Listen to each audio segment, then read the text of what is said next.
Welcome to Talking Mopars episode 99. This is another replay of a Facebook live stream that I did with some friends on Friday night.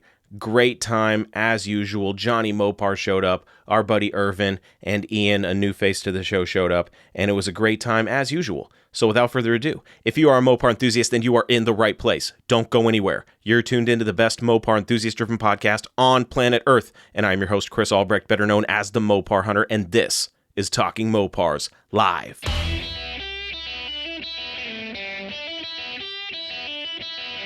You're listening to Talking Mopars with the Mopar Hunter, your direct connection to all things Mopar.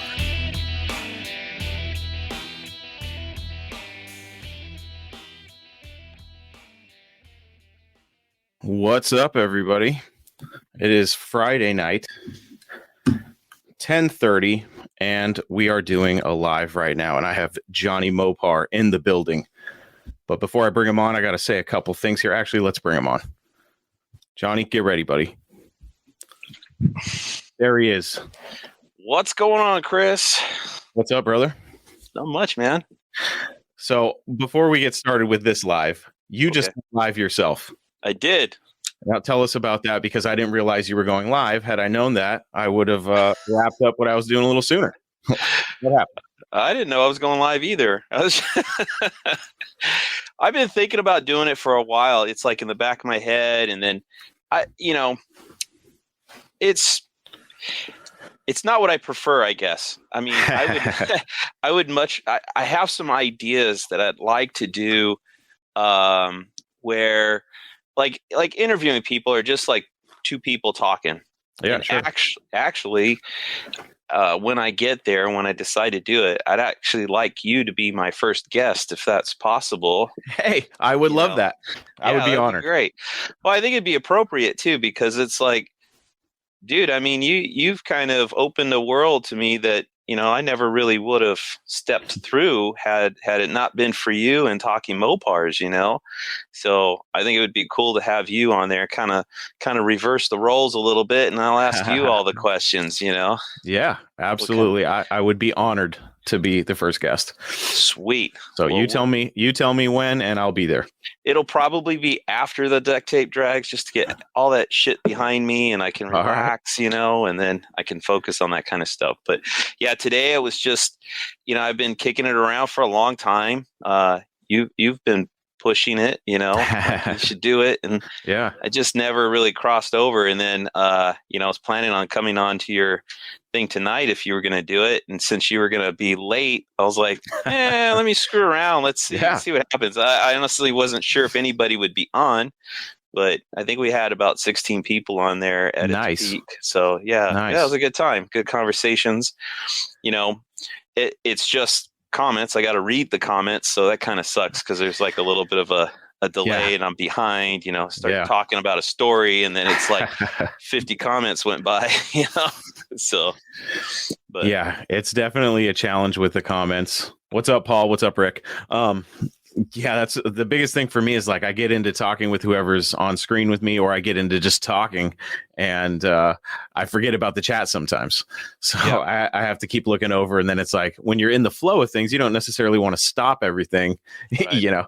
So it's like finding that, that good point to take a break and check out some comments. Well, I think that's kind of why I don't like it. I think I'd prefer having a topic to talk about ahead of time, depending on who you're having a conversation with. Like, it's like, hey, let's talk about this. And then the conversation kind of go all over the place, but it's still kind of confined to those two people without any distractions, and I went on tonight, I was like, and I don't know what to talk about. So like, if you guys have questions about, me or the car, ask away. And, it did have a life of its own, but it's kind of like, you're going that way and then that way. And sure. So it was on Facebook, I take it, or no, YouTube? I did it on YouTube. Oh, okay. Cool. Yeah. That was through StreamYard as well?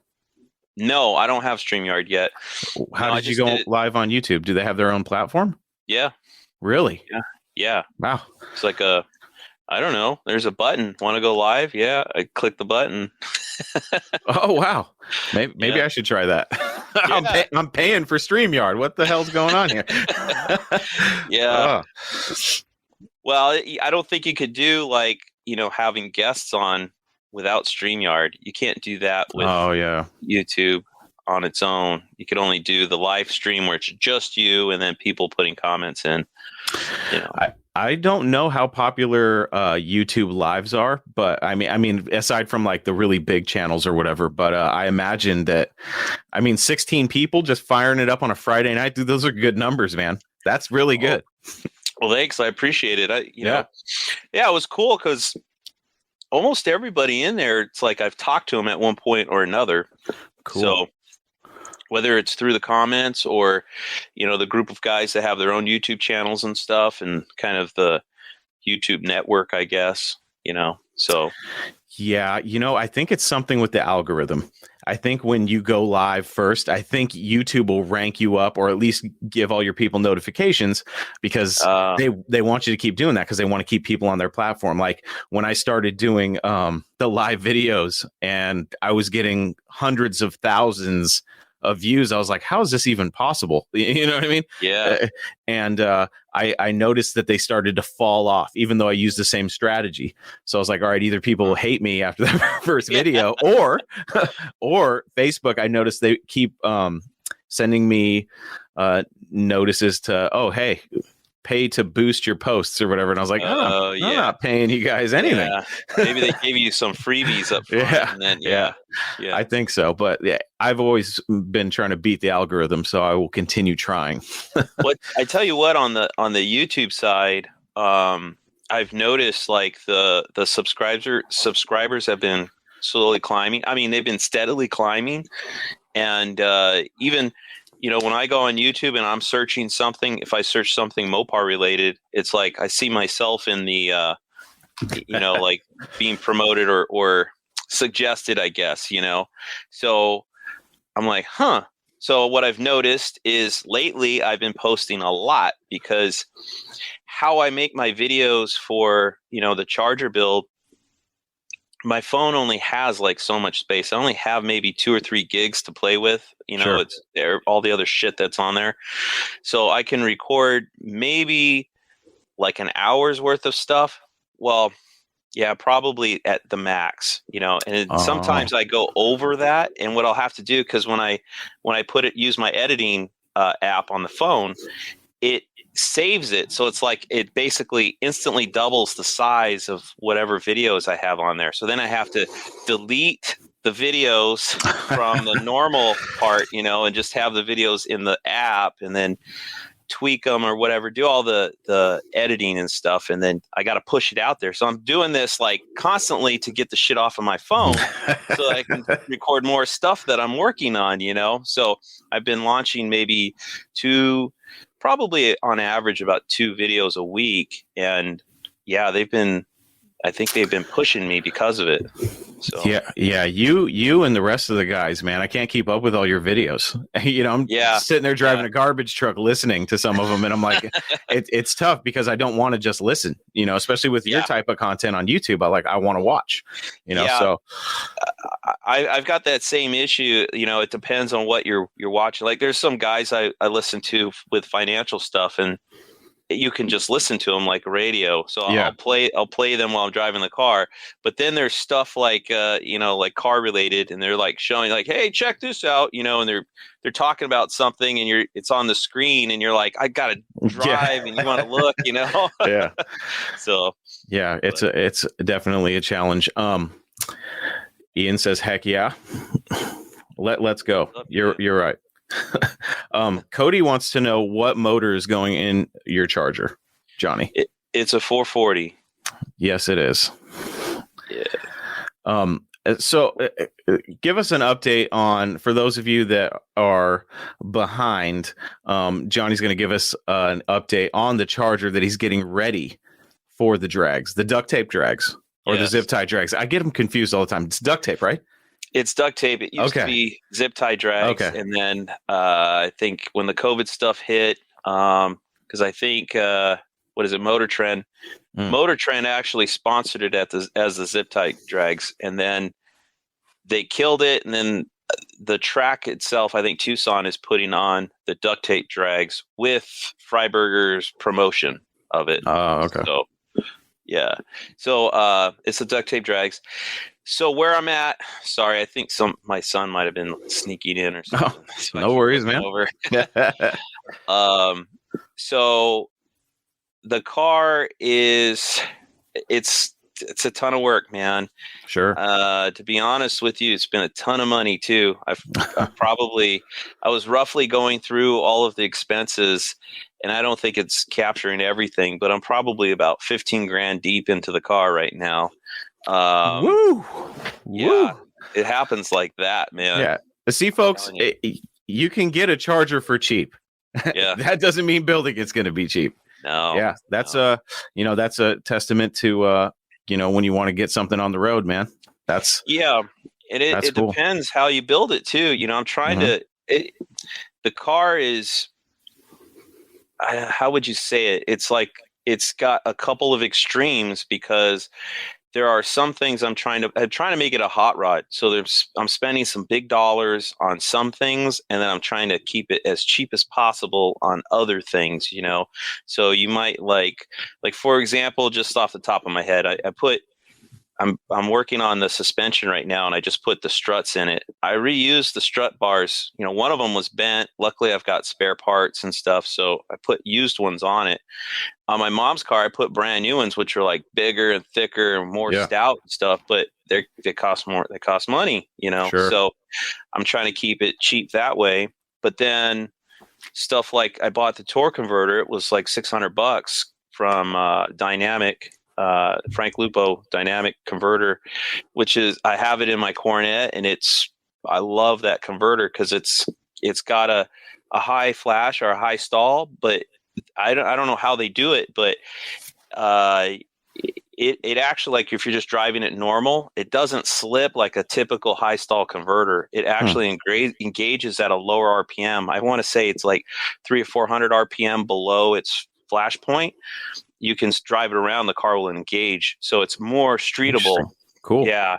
So that was a big expense. The hood, I probably didn't have to buy it, but I kept the intake that I got with the 440 from Robert, and it's a big, tall intake, and it won't clear the stock hood. So I'm either going to have to roll no hood. I went ahead and ponied up for, I think it was $1,100 for a 6-pack glass hood from AAR, but it looks badass, but it was expensive. Yeah. And then, another big expense, which was kind of a freaking big ass fail, was the TTI headers. I ponied up $1,300 for those with the expectation that they would just fit the car, and I wouldn't have any issues. Yeah. And I had all kinds of issues. So, that was a fiasco. But so where the car is at, the motor, the trans is in the car, converter, headers, pan. I mean, I'm working on the suspension right now. I'm putting disc brakes up front. I still have to put the disc brakes on the car. Still have to finish the brakes. I still have to go through the whole rear end, like brakes, brake lines. I want to swap the third member out for a 355 Sure Grip. I did get wheels and tires, so I'm pretty excited. I can't wait to get the car down on its wheels and tires just to have like a look, Yeah, like, yeah. You know how Awesome. that is. It helps motivate you to finish it. So, Are you just going to run street tires when you get to the track? So check this out. I kind of did a compromise. So first I had a 25-year anniversary at work. I was given $600 for it. You could spend on buying a bunch of bullshit online, or you can get like a gift cards. So I got Amazon gift cards. So I bought some American Racing Wheel torque thrusts polished for the front, and I bought some BFGs. So that's all street. So 6-inch wide BFG street tires. I think they're 195s or something like that, 60s or 65s. Okay. So it's all business up front. And then for the back, my buddy Jason, long story short, he gave me that twister. I basically gave it back to him, and he kicked me $500. You know, I told him he didn't have to pay me anything, but Sure. he kicked me $500. So that went towards the rear wheels and tires. So I bought 8-inch torque thrust for the back, and I bought slicks for it. Nice. So business up front, party in the back, right? So hey, you're driving that thing out there, or are you trailering it? I'm going to trailer the car. Okay. All right. It's like, don't get crazy, Johnny. Slicks dude. all the way to Arizona. No. Honestly, Chris, I don't know if I'm going to make it. Like my goal is kind of, I'm throttling back the goal. I just want the car to be on wheels, like number one, to be able to roll it around. Number two, I'd like to have it have brakes, you know, Sure. more importantly than anything else. If that's as far as I can get, I could trailer the car there, and then I'm just going to throw, you know, the Batman signal up for everybody, like, hey, I'm here at the track, but I need help. You guys need to help me push this car from where I'm at to where General Mayhem is, and hopefully they'll allow us to park the car next to General Mayhem. That's my goal. That's what I'm hoping for more than anything else. You know, they better. If it wasn't for you, Johnny, they wouldn't have a General Mayhem. That's right. Right. You know, give me my car back. Yeah. I see in the chat, Steve said he saw me at the Dream Builders car show. Yeah. Your buddy, Steve, puts on a hell of a show. I love that show, especially like it's one of my favorite local shows. So tell him good job from me. Ian wants you to talk a little bit more about the problems you had with the TTI headers. Now, I do want to say that Johnny has some videos on that. So go check out Johnny Mopar's YouTube channel and watch the videos. But give us a quick little rundown, like a little, no spoiler alerts, but let us know what happened, Johnny. So basically, I got, I load my drivetrains in from the bottom. It's the easiest way to go if you're putting new suspension and brakes on a car anyways. So I got the drivetrain in from the bottom. I have brackets and stuff that I have to remove, so I can't tighten the headers. But long story short, we got the drivetrain in. I tighten the headers. I put the upper control arms in the car. I start putting the driver's side lower control arm in, which I forgot to put the struts in first. But anyway, I get the torsion bar in. Everything's cool on the driver's side. I go to the passenger side, and when I had put the drivetrain in the car, brought the body down to the K member, right over the drivetrain. I thought the torsion bar looked really like it was going to be in the path of the header. But I thought, well, maybe I'm just seeing things. Maybe it'll be different when I put the control arm in. So I put the control arm in. I go to slide the torsion bar forward, and it's off. I mean, it's off easily an inch. Like it will not go into the pocket of the lower control arm, the hex. So I'm like, I'm already pretty stressed and tired, and I'm already thinking I'm not going to make it. This was a super gut punch. It just kind of killed all the mojo I had left, and it was just like, are you kidding me? Here I got to pull, what do I do? I'm in the final hour. There is no time for them to build me a new header. Maybe they got a header laying around. I don't know. Like, I didn't know what I was going to do. I tried just crawling under the car and trying to push it with my foot to try to bend the header over, and I couldn't get it to move. So I shot an email that night. Long story short, they called me. I talked to Sam, who I think is the owner. They were good. They're good guys. They're good people. They're trying to help me out. He told me, sometime he goes, because I asked, have you guys seen this before? Like, what the F, Yeah. And they're like, yeah, we've seen it before. It's usually like Hemi cars. They don't have any space. And it's like something will just be touching just a little bit, and you just got to give it a little tweak. And I'm like, this thing is not a little tweak. I got to move it like an inch, And he's like, well, just pull the header off. Because I live in Wildemar. Corona is where TTI is. He says, pull the header off and bring it to us, and we have a jig. We'll put it on, and we'll bend it for you. And I'm like, all right, cool. He said, well, does this jig consist of a torsion bar, frame rail, 440. Like, I don't want to bring this header to you. You tweak it, and then I got to go home and find out it still doesn't fit and come back for another tweak, Yeah. And he said no. And I'm like, shit. I go, is this something I could do on my own? And he goes, yeah, if you get a pipe or a bar that's like 8 feet long, stick it in the collector. He said, wrap it with a rag, and then give it a pull, and you can usually bend it to get it to fit. So I'm like, all right. So I had a bar that my father-in-law had left here, and I wrapped it, and I pushed on the header towards the engine. I needed to pull it down too, but I can't. The bar is like hitting the ground, so I can't. I don't have enough space to pull it down far enough. So then I put a crowbar. Well, let me back up. So after I pushed the header over, I got enough room to get the torsion bar into the lower control arm. Then I put a crowbar between the torsion bar and the collector to pry it like this. But with all my might, it wasn't doing anything. So I put a jack underneath it to basically pull it down. Yeah. And I got it to move enough where it's like there was a sliver of space between the torsion bar and the header, but at least everything's in, Yeah. I can move on with building the rest of the car. It did bend my pry bar. Yeah, I imagine. Idea, dude. Yeah, there's some serious force involved there. Wow. That's crazy, dude. Yeah. Wow. So, but it's in. It is in, and I can move on, Yeah. So I talked to my buddy Dennis. He's got a lift. When I get the car done, I'm going to take it to borrow his lift, and then we could get underneath it to be able to pull down without hitting the ground, and try to get a little more space between the bar and the torsion bar and the header.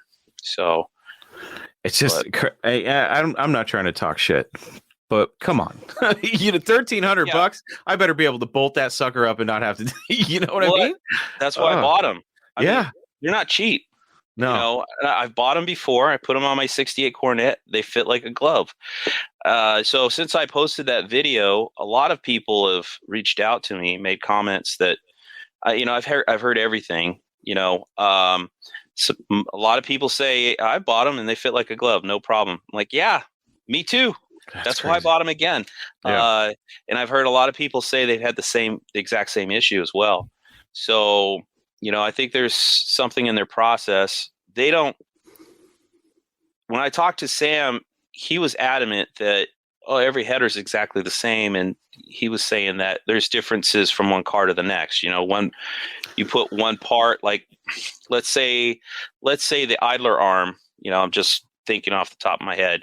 You buy one brand of idler arm versus another brand of idler arm. Maybe one of them hits the header and the other one doesn't, certainly a possibility. Or the cars themselves, there's variation, but an inch, not an inch. Yeah, that is insane. I'm sitting there like, yeah, I totally agree with you, Johnny, but an inch, that is crazy. That's crazy.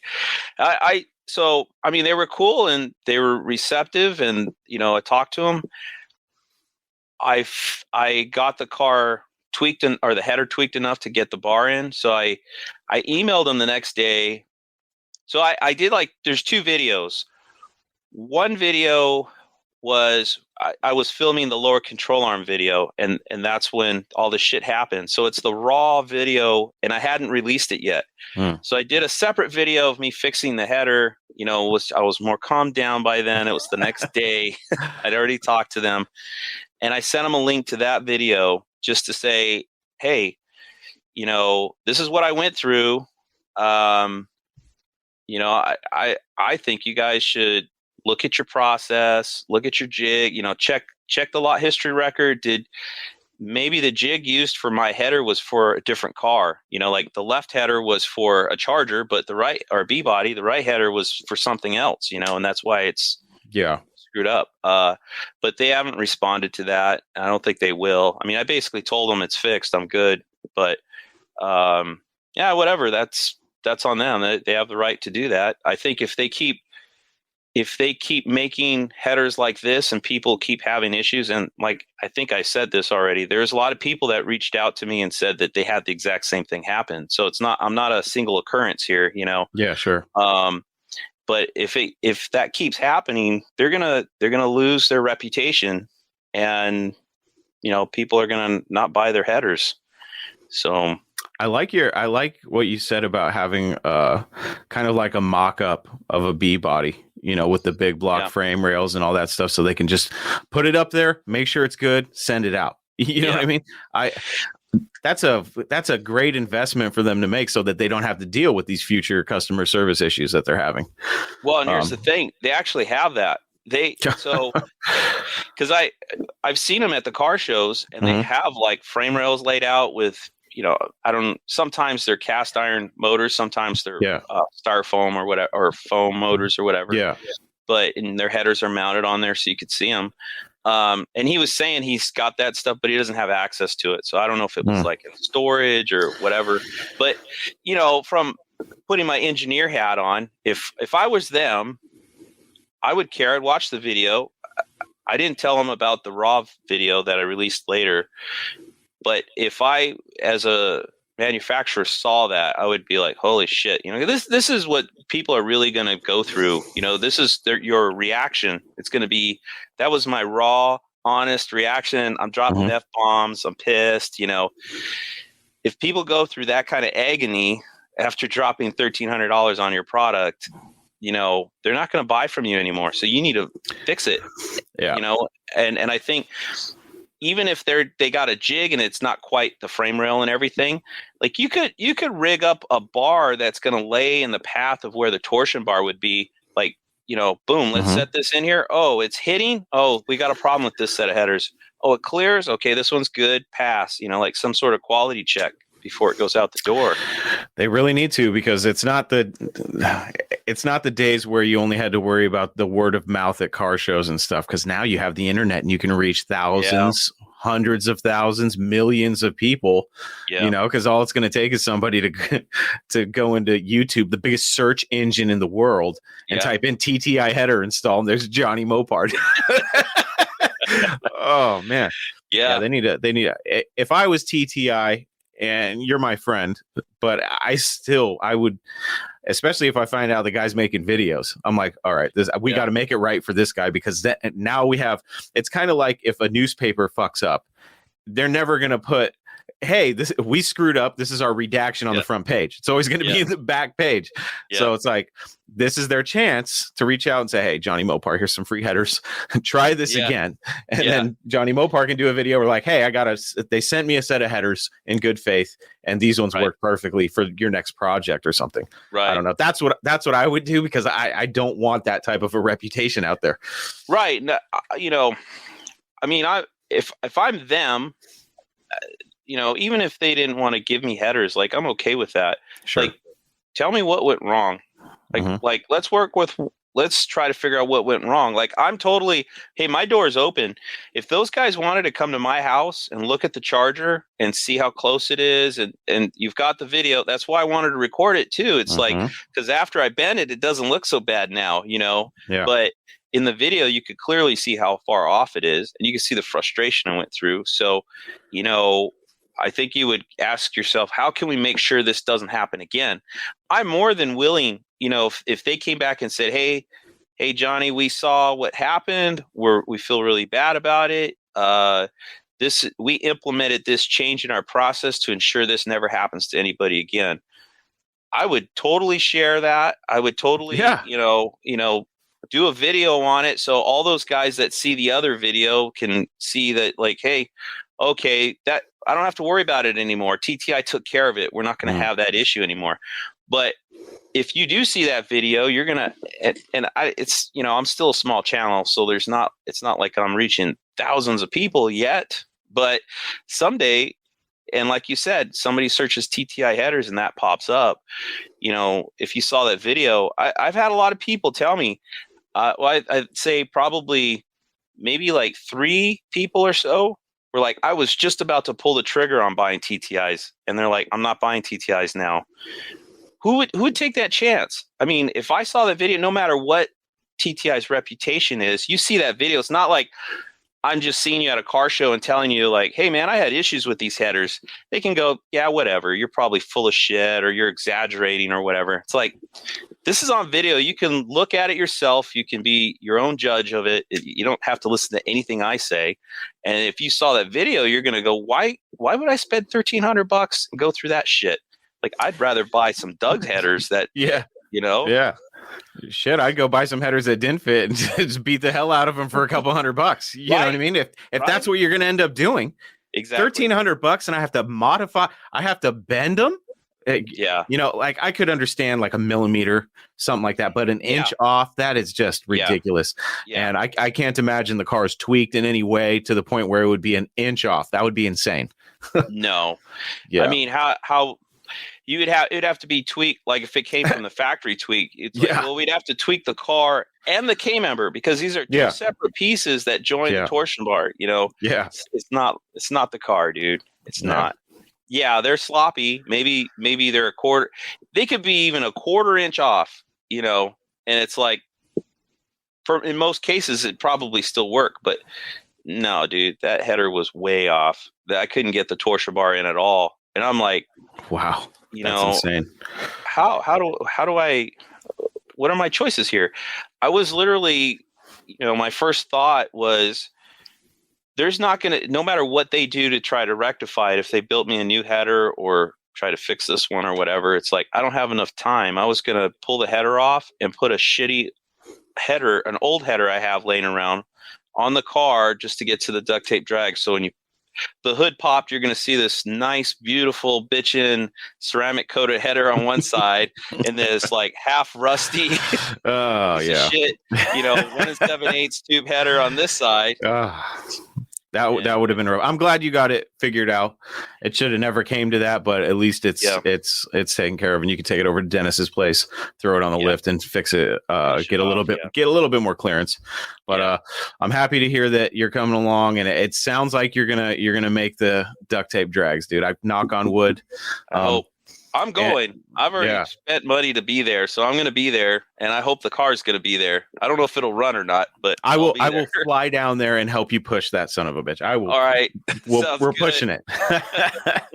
All right. We got a couple more guests in the chat. We're going to bring them on here.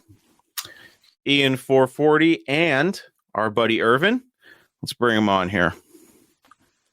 What's up, guys? Cool. What's going on, gentlemen? What's happening? Just hanging out talking Mopars. What's going on? Ian, why don't you tell us a little bit about yourself, and then Irvin, you can follow suit. Real quick, I instantly know what happened last episode whenever the guy with the Challenger was trying to join. Yeah. He had the intense feedback in the background.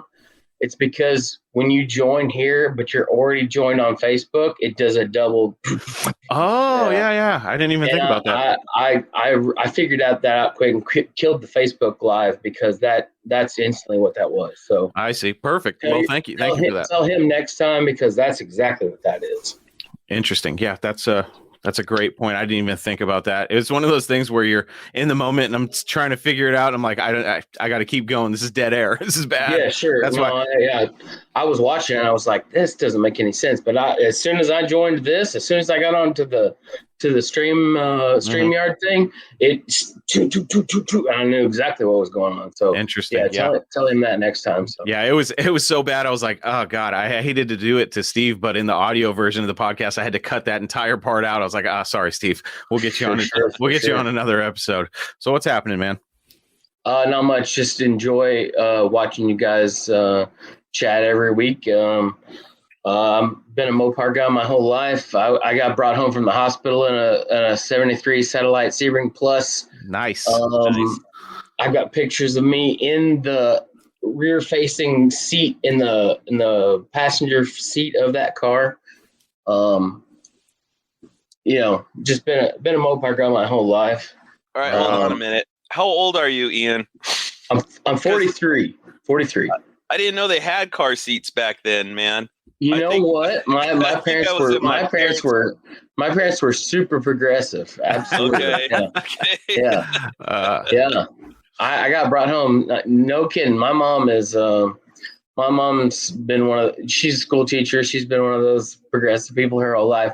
I got brought home in 1978 in a car seat, and I guarantee I'm probably one of the only ones that did that. Yeah. There's a picture of me being brought home in that car. You can see, you know how a satellite Sebring Plus has the red, white, and blue arrow emblems. Yeah. Right. That's on the door panel, and I'm in the seat, in the front seat with that right behind me. That's one of my favorite pictures that I have. That's awesome. Cool. Right on, man. What do you got now? What do you got now for Mopar? Do you want to start by year or favorite or what? I don't know, because I got a bunch. All right, let's go oldest to newest. All right, oldest is the first car I ever bought. I was 13 years old. I went to an auction. I bought a 1950 DeSoto. Nice. That had the rear window shot out with a BB gun. I was 12 or 13 years old. I bought it for $50. Nice. Oh, Johnny, you got some competition, buddy. That's my first Mopar. Nice. Since then, there's we have to go backwards one. There's a 48 Power Wagon. Cool. There's a 56 DeSoto Fire Dome. Nice. There is a 58 DeSoto. And we jump. No. Well, yeah. We already talked about the other DeSoto. So we jump to 67 Dart, whatever, 4-door Valiant. It's a Dart, just a slant six car. 69 D200 Camper Special, 383 air conditioning truck. Yeah, buddy. 71 Duster Twister, 225 slant six, but it looks like 340 cars, scoops and all that, and stripes and all that. 72 Charger SE, hideaway headlights, all the good stuff, but it's a 318 car, all that. Okay. 73 SE Charger, and then about 7 Cummins Dodges. And I grew up on a farm. Nothing leaves; it all comes and stays. We got 75 acres of stuff. I was gonna say the other S word, but stuff that just comes and accumulates and finds a place to hide. Where are you from? I'm from Southern Indiana, Western Kentucky, that area in the middle of the country. Cool. I was one of the guys that posted on the last video. I remember the day that I was standing in front of a 444 barrel Superbird, being it was my dad's cousin, essentially family. Lemon twist yellow 444 barrel, automatic car, never been touched, all original paint. Bench seat, lemon twist yellow, black interior, super nice car. About 1992, I was about a freshman in high school. Probably could have bought it for, at that time, $14,000, which was insane. Yeah. My dad laughed at his cousin. He's like, you've got to be out of your mind. And and at the time it was just crazy, but I should have bought it. And the next day we went and looked at a 69 Super B, 383 4-speed car, legit, no rust, super nice. $1,300.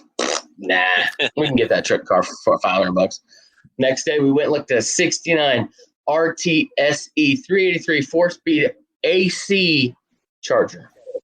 Oh wow. The pinnacle, factory tan interior, like the benchmark 69 Charger. Wow. As good as it gets. Couldn't get any better. It was my dad's best friend. I could have had that car for $1,200. Good God.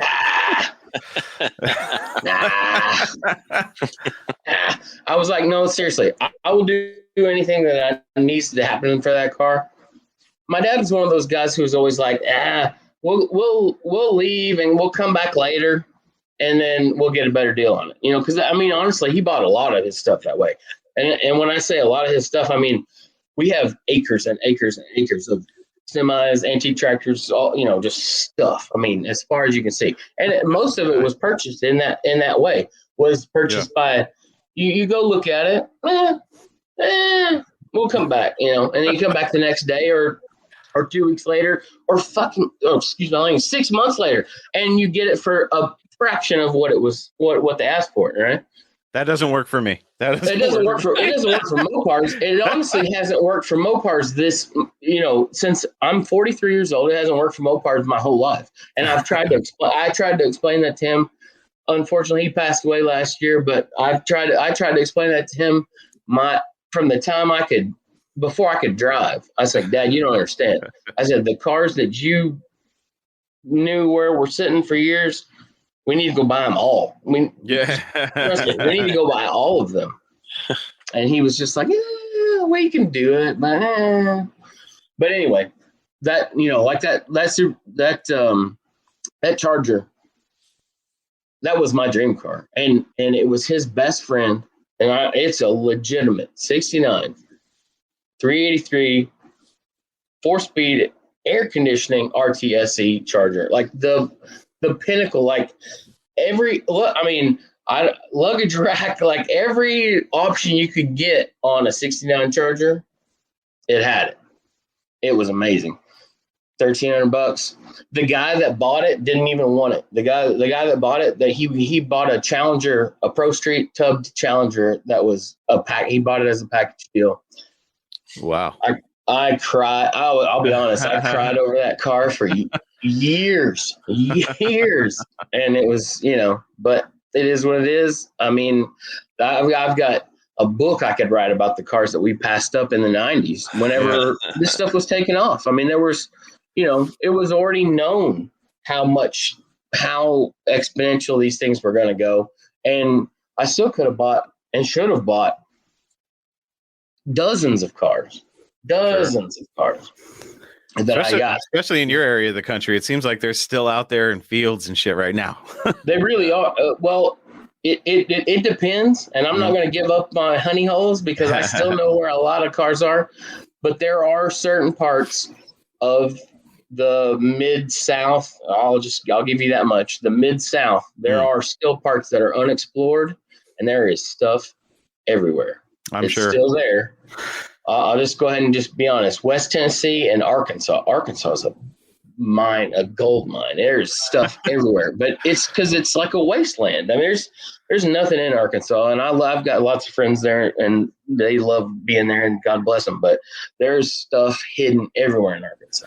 We'll have to tell Big Block to step his game up. Be like, hey man, we've been hearing some stuff about Arkansas, buddy.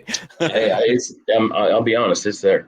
Wow. But anyway, that's me. I got a lot of crap. It's mostly junk, but I'm one of those people that has more than they can probably do with, but a lot of it's really junky.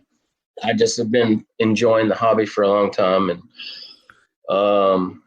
I'm still part of the industry. Oh, there we go. I'm in the industry. I'm a tire engineer for the company that I just put on the company, and that's cool.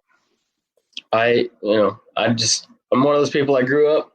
I love cars. I love anything with wheels attached to it and an engine strapped to it somewhere. And, Mopars are my thing. Like I said, I got brought home in one, and I'll hopefully go home in one at some point. Yeah, there you go. Nice. There you go, brother. Well, thanks for joining us. Irvin is also in the house. Irvin, what's up, buddy? Long time no see. What's cracking? Can you guys hear me good? We got you. All right, cool. No, I just want to make sure. I had some connection issues with my earbuds with my phone. For some reason, I couldn't hear you guys. Oh. But, man, What's I've just been busy, brother. I've just been busy working day and night, especially working with AutoZone. Yeah. It took a while. I think I mentioned it on one of your live podcasts. It took a month and 2 weeks for my background to clear for me to start. And it was and it's the funny thing is, when my background finally cleared, that same, well, I wouldn't say the same day, but the day before, I went to go apply at O'Reilly's, and the next day they called me for an interview, and I said, oh yeah, sure, I can come in. And that same day in the afternoon, the store manager from AutoZone called me and told me, hey, so your background cleared. Sorry about the lag. well, do you still want the position? And I was like, yeah, sure. I mean, you guys came this close to losing me, but okay, I'll take it. And I gotta tell you, man, it's all that crap that I was talking about, that AutoZone and how busy it got and everything. It's no joke. It's really no joke, man. It's hectic in there. It really is. The line, it just you can work as hard as you can. You can know your stuff. But you have customers that go in and they give you a list of parts. I'm telling you, they'll give you a list of parts. I need this. I need that. Can I get this? Can I get that? Or whatever. You go out there in the back. You pull all those parts, right?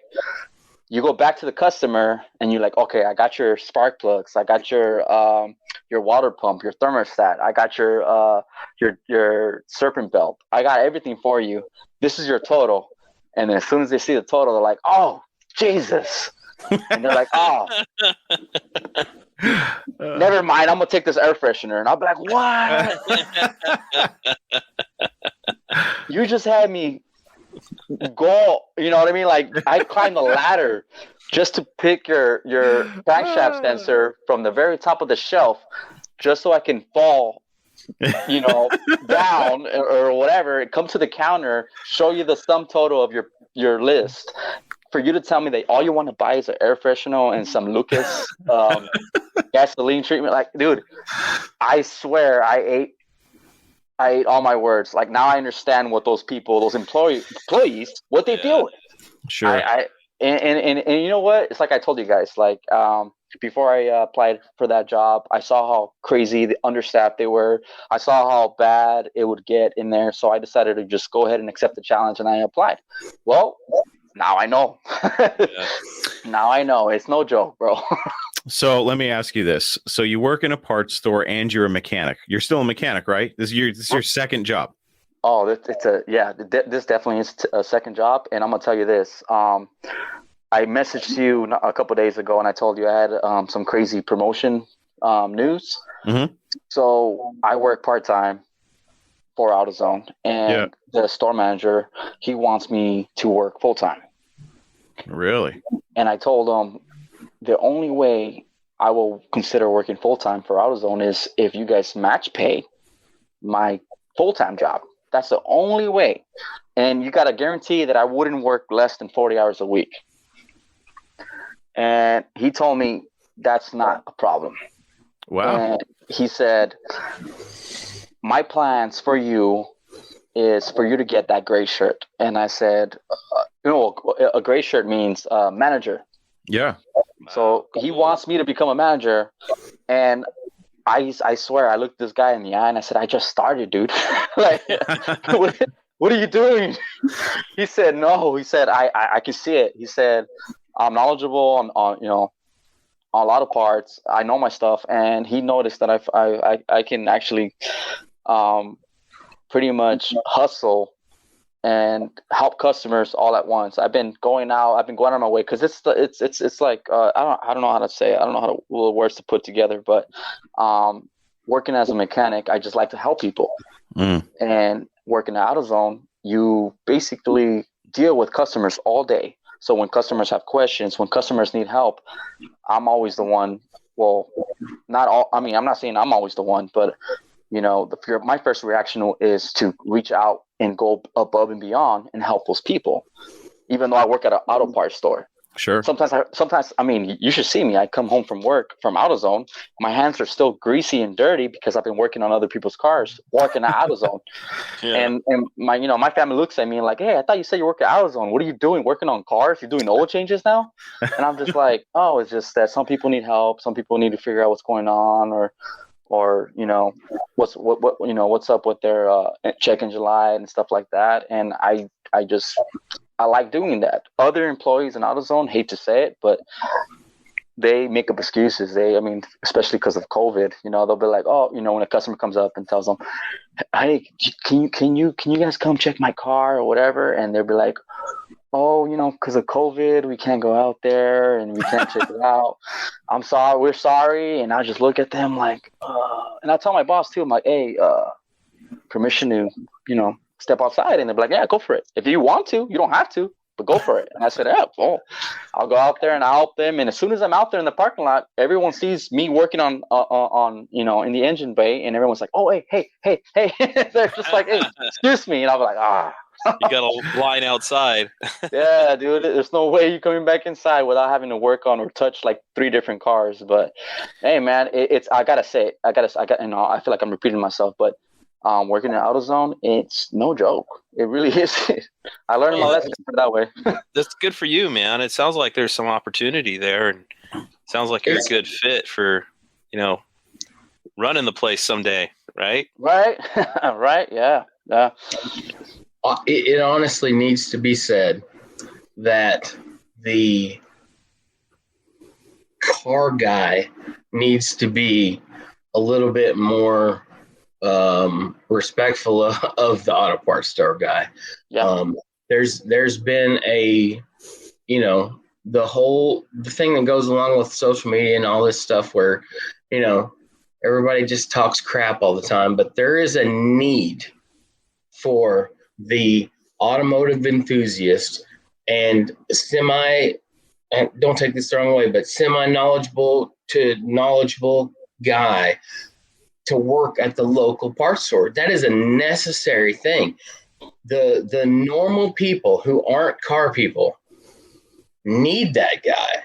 The car guys always are going to give him crap, and they need to stop. Honestly, they really do. Yeah. But they take for granted the fact that the majority of people, 97% of the population, has no clue what they're talking about whenever they go into a parts store. And they need somebody who has a moderate idicum of any car related anything. So that just help them go in the right direction.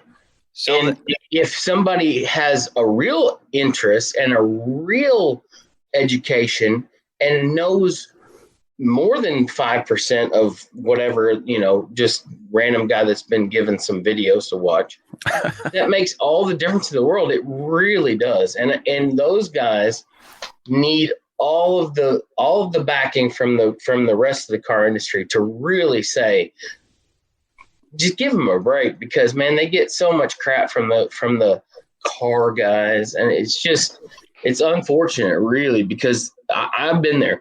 And the only reason I'm so sympathetic is because I worked in that when I was in college, and I know what it's like to work behind the counter and know sort of what I'm talking about, and then get crap from somebody, from the car guy who knows more than what I'm talking about, and then sort of kind of get crap from somebody who looked up something on the internet and thinks they know what they're talking about. But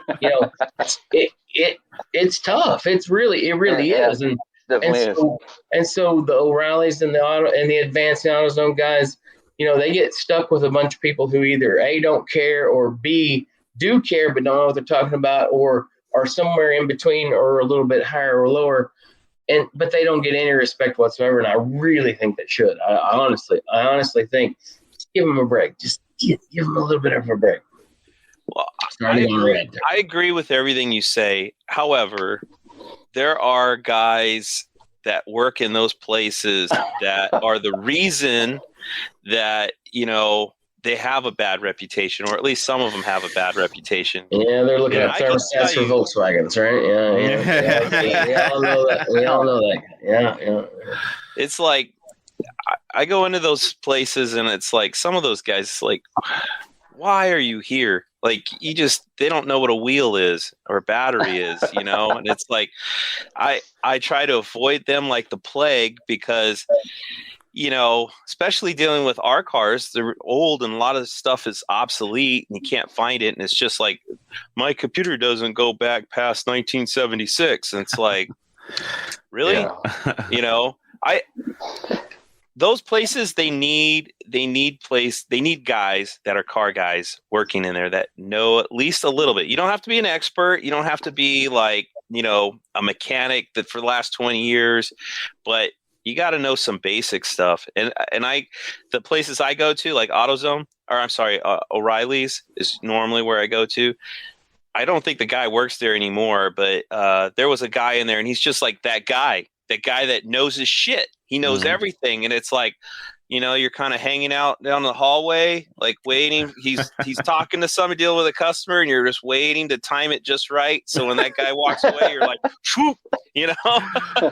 Everybody knows that in a small town in America, you don't base your choices on O'Reilly's versus AutoZone versus Advance. It's whichever one of those has the old dude that works in there just because he doesn't have anything else to do. That's the one you go to. You don't go to any. You don't care about the rest about the parts. You care about the dude that's working behind the counter. 100%. Believe it or not, we help each other out. Right here where I work at on AutoZone, across the street. Guess what? What's across the street?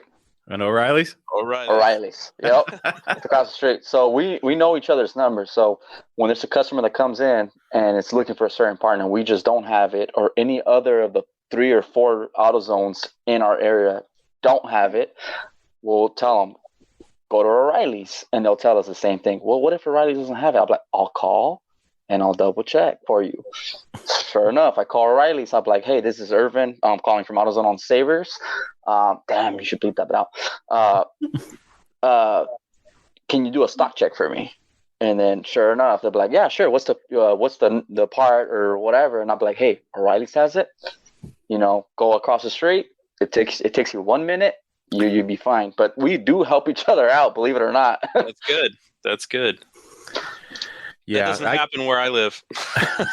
I already know why Irvin's manager wants to keep him around, because he knows enough to be dangerous in there.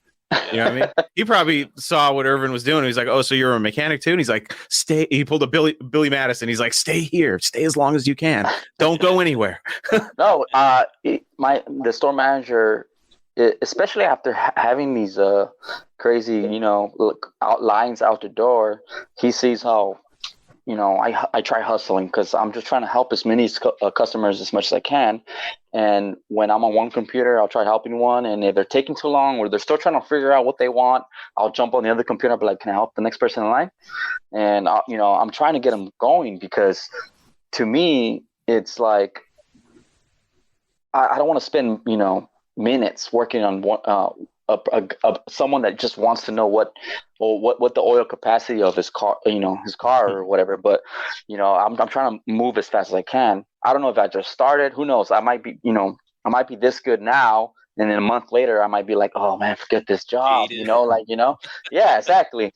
I'll tell you this though. I had a challenge this past I want to say Monday.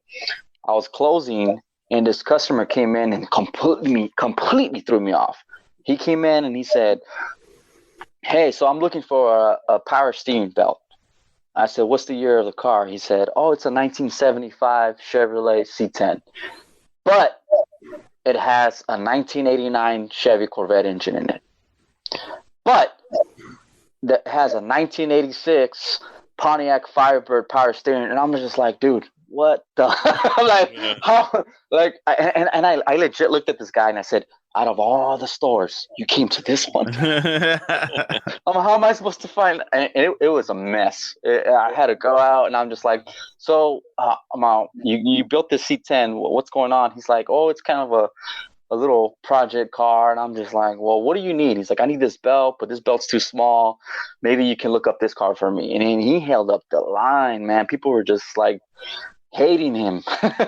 They were just like, dude, hurry up and, you know, pick your part. And I was just like, But after maybe, I want to say 15 minutes back there looking for a belt that he was looking for, no luck. And he's like, it's okay. This happens all the time to me. And he just walked out of the store. I'm just like, dude. Have you had the crotchety old Mopar guy in there yet? Yeah, he tried to sell me a block. He tried to sell me a block. Now, I'm not gonna lie. He went in there and tried to sell me a block because we were talking Mopar, and luckily the shop, the store wasn't too busy, so I was like, I can shoot the shit with this guy.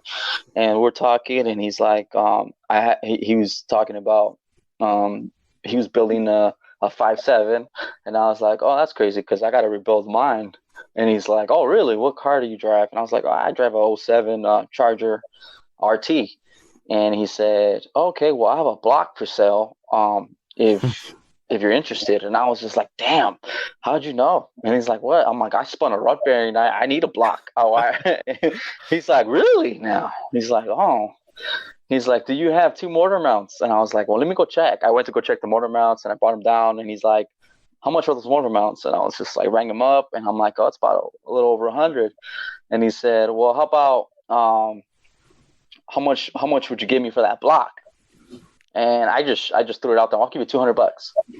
And he said, well, those mortar mounts are about a little over 100. He said, you know what? $200 for my block. He's like, do it. I'll do it. Take my number down.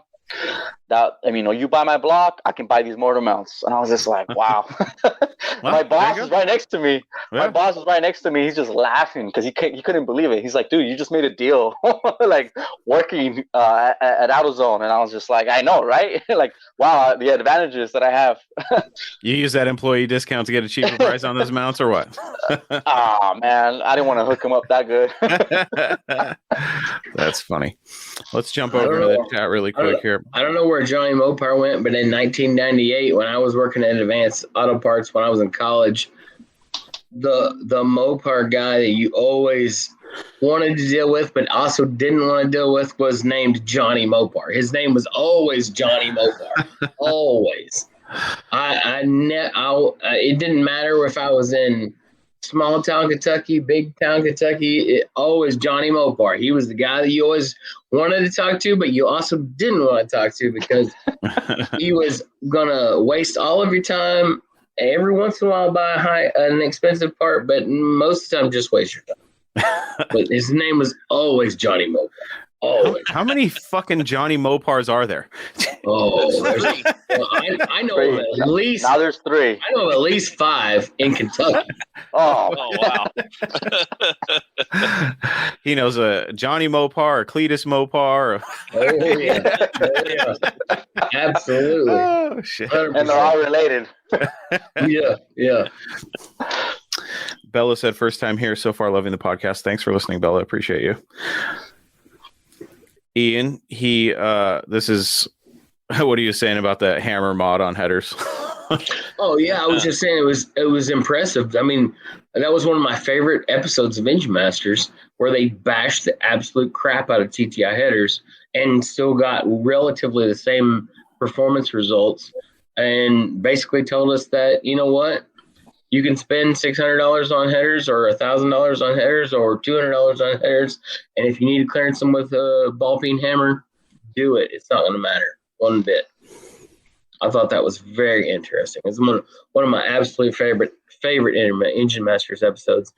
I love that show for that reason. They really don't pull any punches whatsoever. That was epic. Yeah, I remember hearing about that episode, and I was like, "Wow, that's good to know," because it just sucks. Why? I just don't get why somebody would put out a product where their customer had to do that. You know what I mean? I understand in situations where you're swapping in big blocks into A bodies, and maybe you didn't buy the A body big block headers and things like that. I understand that, but like Johnny's situation, I could deal with a centimeter off. It's like, all right, a centimeter. Okay. That can, that can happen, but an inch, that's nothing to listen, anybody that subscribed to Chrysler Power Magazine or any of that stuff, we've all been basically taught that TTI headers were the magic, right? Yeah. Like, I mean, that's it. And I've always wanted to believe it. The day that I restore a big dollar Mopar, that's what I wanted to put on. It was TTI headers, because I was like, I can bolt these on and not have to worry about a thing. But then you hear about things like Johnny Mopar's situation, and like Freiberger bashed the crap out of some TTI headers, and it sucks because you're like, I believe that these, $700 to $1,000 headers were not going to have me any issues, and I don't have to worry about it. I might as well just buy the $200 Headmans and be done with it, and just smash them and be done with it. It doesn't matter. I mean, yeah, it's sort of disheartening, honestly. Yeah, and it's hard to say, like, how common is this? I mean, is this like 1%, 1% of the headers this happens? I mean, I mean, there's no way to know. Even if TTI did know, they probably wouldn't share the information. And how many guys, like, you know, like you said, just took a ball peen hammer to their header and made it work just to get through it, and never bothered to tell TTI they had an issue, or even tell anybody else they had an issue other than their close buddies, you know? So the weird thing about that is I've been through enough manufacturing. I keep pointing to my hat. I've worked in a manufacturing industry for over 20 years. I've seen how tires get produced, and tires and headers are not alike, but I've seen how the actual manufacturing process in a big scale industry where things just go down the line, bump, bump, bump, and that's how it gets made. I've seen how that works. And to that point, the TTI headers won't get made differently down the line. There's no 9 times out of 10, there's even 9.9 times out of 10, they're not going to get made differently. So you're not going to get a bad batch of headers. That's not going to happen. So that means that the cars are different. So something about how all that stuff goes together, you know, they work for a certain batch of cars. They work for, let's say they work for B bodies from this, you know, year to this in this spec or whatever, but they don't work in this specific model and this specific interest, which is very strange. And I know that doesn't make that shouldn't make sense, but the reality is that they can't. The manufacturing variance can't be enough that it would be that far off. I may be wrong, but just from what I've seen, go ahead. Here's my theory. I mean, because we're medical devices, but we do manufacturing too. So I've seen some manufacturing stuff, and so I theorize what could have happened. There could be a couple of things, but I found this video. I think it was like, was it Hot Rodding Magazine, or somebody did a video tour of TTI, and they kind of walked through their process, and it's pretty neat. It's pretty impressive. In fact, after seeing the video, it made me realize why Sam, the owner or the guy I talked to, was so adamant that so confident that his headers are exactly the same, you know, because it looks pretty impressive. But looking at his process and looking at his jigs, I think either maybe that jig fell over and it got bent, something got bent, it's throwing off every header coming off of it since that tolerance time. Is off. Yeah, because it's, you know, it's like on a stand and stuff. I mean, shit happens. You're in a manufacturing area, shit can get knocked over. I don't know how many jigs he has. He might have 5 jigs for a B body. Maybe the jigs only last so long, and then they have to replace them. And when they did that, maybe the header that they made it off of, maybe they did it off of a 383 in a B body and not a 440. And that difference in deck height is because I honestly think if I had a 383 in the car, it probably would clear. I'm not sure. I'm not 100% sure, but it's possible it would clear. So that's a possibility. You know, the jig got damaged. Maybe they have 10 jigs or 5 jigs just for B-body 440 applications, and it's just one of those jigs that's causing the problem. The other 4 are fine. That's why my 68 Coronet headers fit with no problem. That's why some people made comments saying, hey, mine fit like a glove, you know, because maybe it's not every jig that's an issue, you know.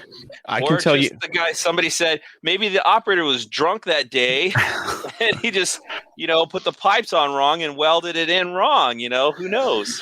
Well, I can tell you it's got to be a widespread problem throughout the exhaust manifold manufacturing industry, just because I doubt Engine Masters would have done an entire episode about banging headers up if it wasn't a big issue. And we've heard about all the issues from other companies before, and TTI, it's kind of shocking. So I want to give them the benefit of the doubt and say that, you know, it had to have been an issue with you getting the wrong headers. I think that it could very well be a low deck exhaust manifold. Yeah. I mean, I'm pretty sure I looked it up, and I think it was, you know, it's basically titled as it could fit 383s and 440s, which you can do. You just got to make the header longer. You got to make it for a 440. And then when it's in a 383 car, it's going to hang down lower below the car. So it can be done. But I don't know. Maybe they do make a low deck specific header versus a raised deck. And maybe I got the low deck.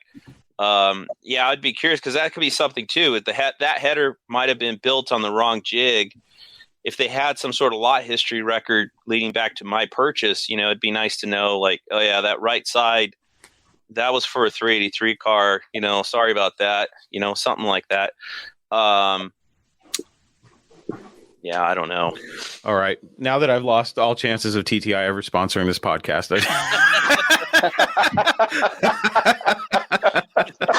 hey, hooker. I love my hookers. Okay. Johnny, how much time do you have left until duct tape drags, and what else do you have left to do on that Charger? So I think, we've got the mats coming up too. So I think I have 3 weekends before the mats. And then I think there's 1 weekend between mats and Tucson. And that's because the family and I are going up a week early. So we're going to vacation in Tucson. And then towards the end of the week will be the drags that we're going to. So I have like 4 weekends to work on the car, and any evening after work, So how much left is there to do? I'm sorry. I got to get the spindles on, rotors, calipers, the brake lines on the housing, get the third member changed, brakes on the rear, bleed the brakes, radiator, fan belts, all that kind of stuff. I still have to replace all the electrical in the car, but I'm not sure I'm going to do that. I bought it all, but I don't know if I'm going to actually do it. It was running before I ripped everything out, so I might stick with the old wiring, even though I know it's been hacked. It's been spliced and cut up here and there. So I don't know if I don't have enough time. Oh, and I got to put the steering column back in, and I got to put seats in the car. I'm not going to get them recovered. After all, I'm just going to get pick my best seats and just clean them up and throw them in the car. Nice. But I think still a lot of work. I have faith in you. I think you're going to do it. I think you'll make it, dude. I really do. Well, I appreciate the positivity. Yeah. Ian, what kind of projects you got? What's your main project right now? I honestly, that's a loaded question. I spent so much time. Not to try to bring the show down or anything, but I spent so much time in 2020 and early part of 2021 in the hospital with my dad and my family members and all that stuff. It's been tough. It's been tough. But honestly, just here's what I'll say positively. The first Mopar project that I want to get going is 48 Power Wagon. We've got an idea for that with a 4BT Cummins. Cool. And a lot of just bits and pieces here and there that we want to get going. That's one of the big projects. The other project that's Mopar related but is not necessarily Mopar is a 1949 Diamond T semi that we want to put we have a 93 Cummins one D350 5-speed running gear. It was a 93 extended cab 2-wheel drive that we pulled all our goosenecks and stuff with. It was involved in an accident and in a rollover actually. And it's been sitting for a long time waiting for the right project to be used for. We have a 48 or 49 Diamond T semi cab and chassis that is just sitting there. My goal / desire is to want to put the cab of that Diamond T on that 93 Cummins running gear and just it's sort of like what Welder Up has. I hate the idea. I hate the fact that it's a car that would basically be a copy of what they've already done, but it would be a really cool truck to just do all our running and pulling and trailer tugging, stuff with. It would be really cool in the meantime. So those are probably our two main goals as far as Mopar stuff goes. But as far as me personally, I need to get my twister doing. I need to get something going with that. I've got a 71 twister I've had since I was 14 years old. I bought it for $250 whenever I was a kid out behind my dad's buddy's shop. I was like, hey, what's that car sitting out there that's got the hood scoops on it? And he was like, oh, it's my sister's Duster, Plant 6. That'd be a good car for you to have for your first car for high school. Slant 6 car, but it looks cool. It's got hood scoops and stripes and all the cool stuff. Houndstooth interior. It's like I said, 71 twister. It's root beer float. Burnt orange with the black stripes and houndstooth interior. It's a really cool car. It's been sitting for a long time. I've had it going and driving a couple times, but realistically, the Slant 6 never really spoke to me, obviously. I mean, it's just it needs a vision. I need to do something with that car. I don't know. I mean, it's probably the Cummins trucks, which isn't very interesting to some Mopar people, but they will be cool and will lead to more work on other Mopars getting done. So that's probably what I need to do first, is get one of the Cummins trucks going so I can use it as a actual tow vehicle. That's awesome. Nice. Yeah, I love Cummins swapped vehicles and Cummins trucks. I think they're awesome. And I really like Diamond T semis. I think they're really cool. When International came out with that Lone Star, the truck that looks like a freight train, I always thought that maybe they got a little inspiration from the Diamond T. I don't know, but it just kind of, I drive trucks for a living, and I've always been obsessed with not only Mopars, but semi trucks. So they get my attention. Here's your weird bit of trivia. In 1948, 49, maybe 50, the Diamond T's and the Internationals shared the same cabs. They had different hoods, different fenders, different yada yada, but they shared the same cab. So you've got some sort of a pathway going there. But yeah, that's really what I'm hoping to do, is to get that Diamond T with Cummins running gear. Honestly, it shouldn't be that hard. It just needs to get done. So cool. Yep. Well, keep us posted on that. Irvin, where are you at with the Charger, dude?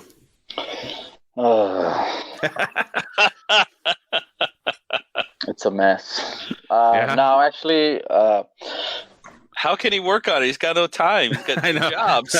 no, and it stinks because this week, tomorrow after work, tomorrow morning, I'm gonna go ahead and just put it right here in the back.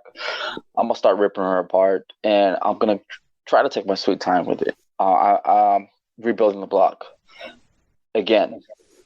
Okay. And man, it's what the money that I spent to get in this car, back up and running. Unfortunately, I think I'm gonna call it as it is. I'm gonna keep her. I'm gonna get a Challenger, but I'm gonna keep her. I'm gonna keep this one. Sure. I think it's gonna come down to that. There's so many things that I want to do to this 07 Charger that I could easily do to a newer Challenger. Mm-hmm. To down to like the shaker. I mean, I don't know if you guys ever seen a 2006 to a 2010 Dodge Charger with a shaker kit on it. I didn't know they existed. Yeah, they make shaker kits for them? Yep, there's two companies that make them, Cervini, and I believe the other one is Danco. And Danco, I believe, their shaker kit, you can use your original hood. They give you they give you the scoop, they give you the intake, they give you everything that you need, and they also give you a template so you can cut your OEM hood so you can fit your shaker in there.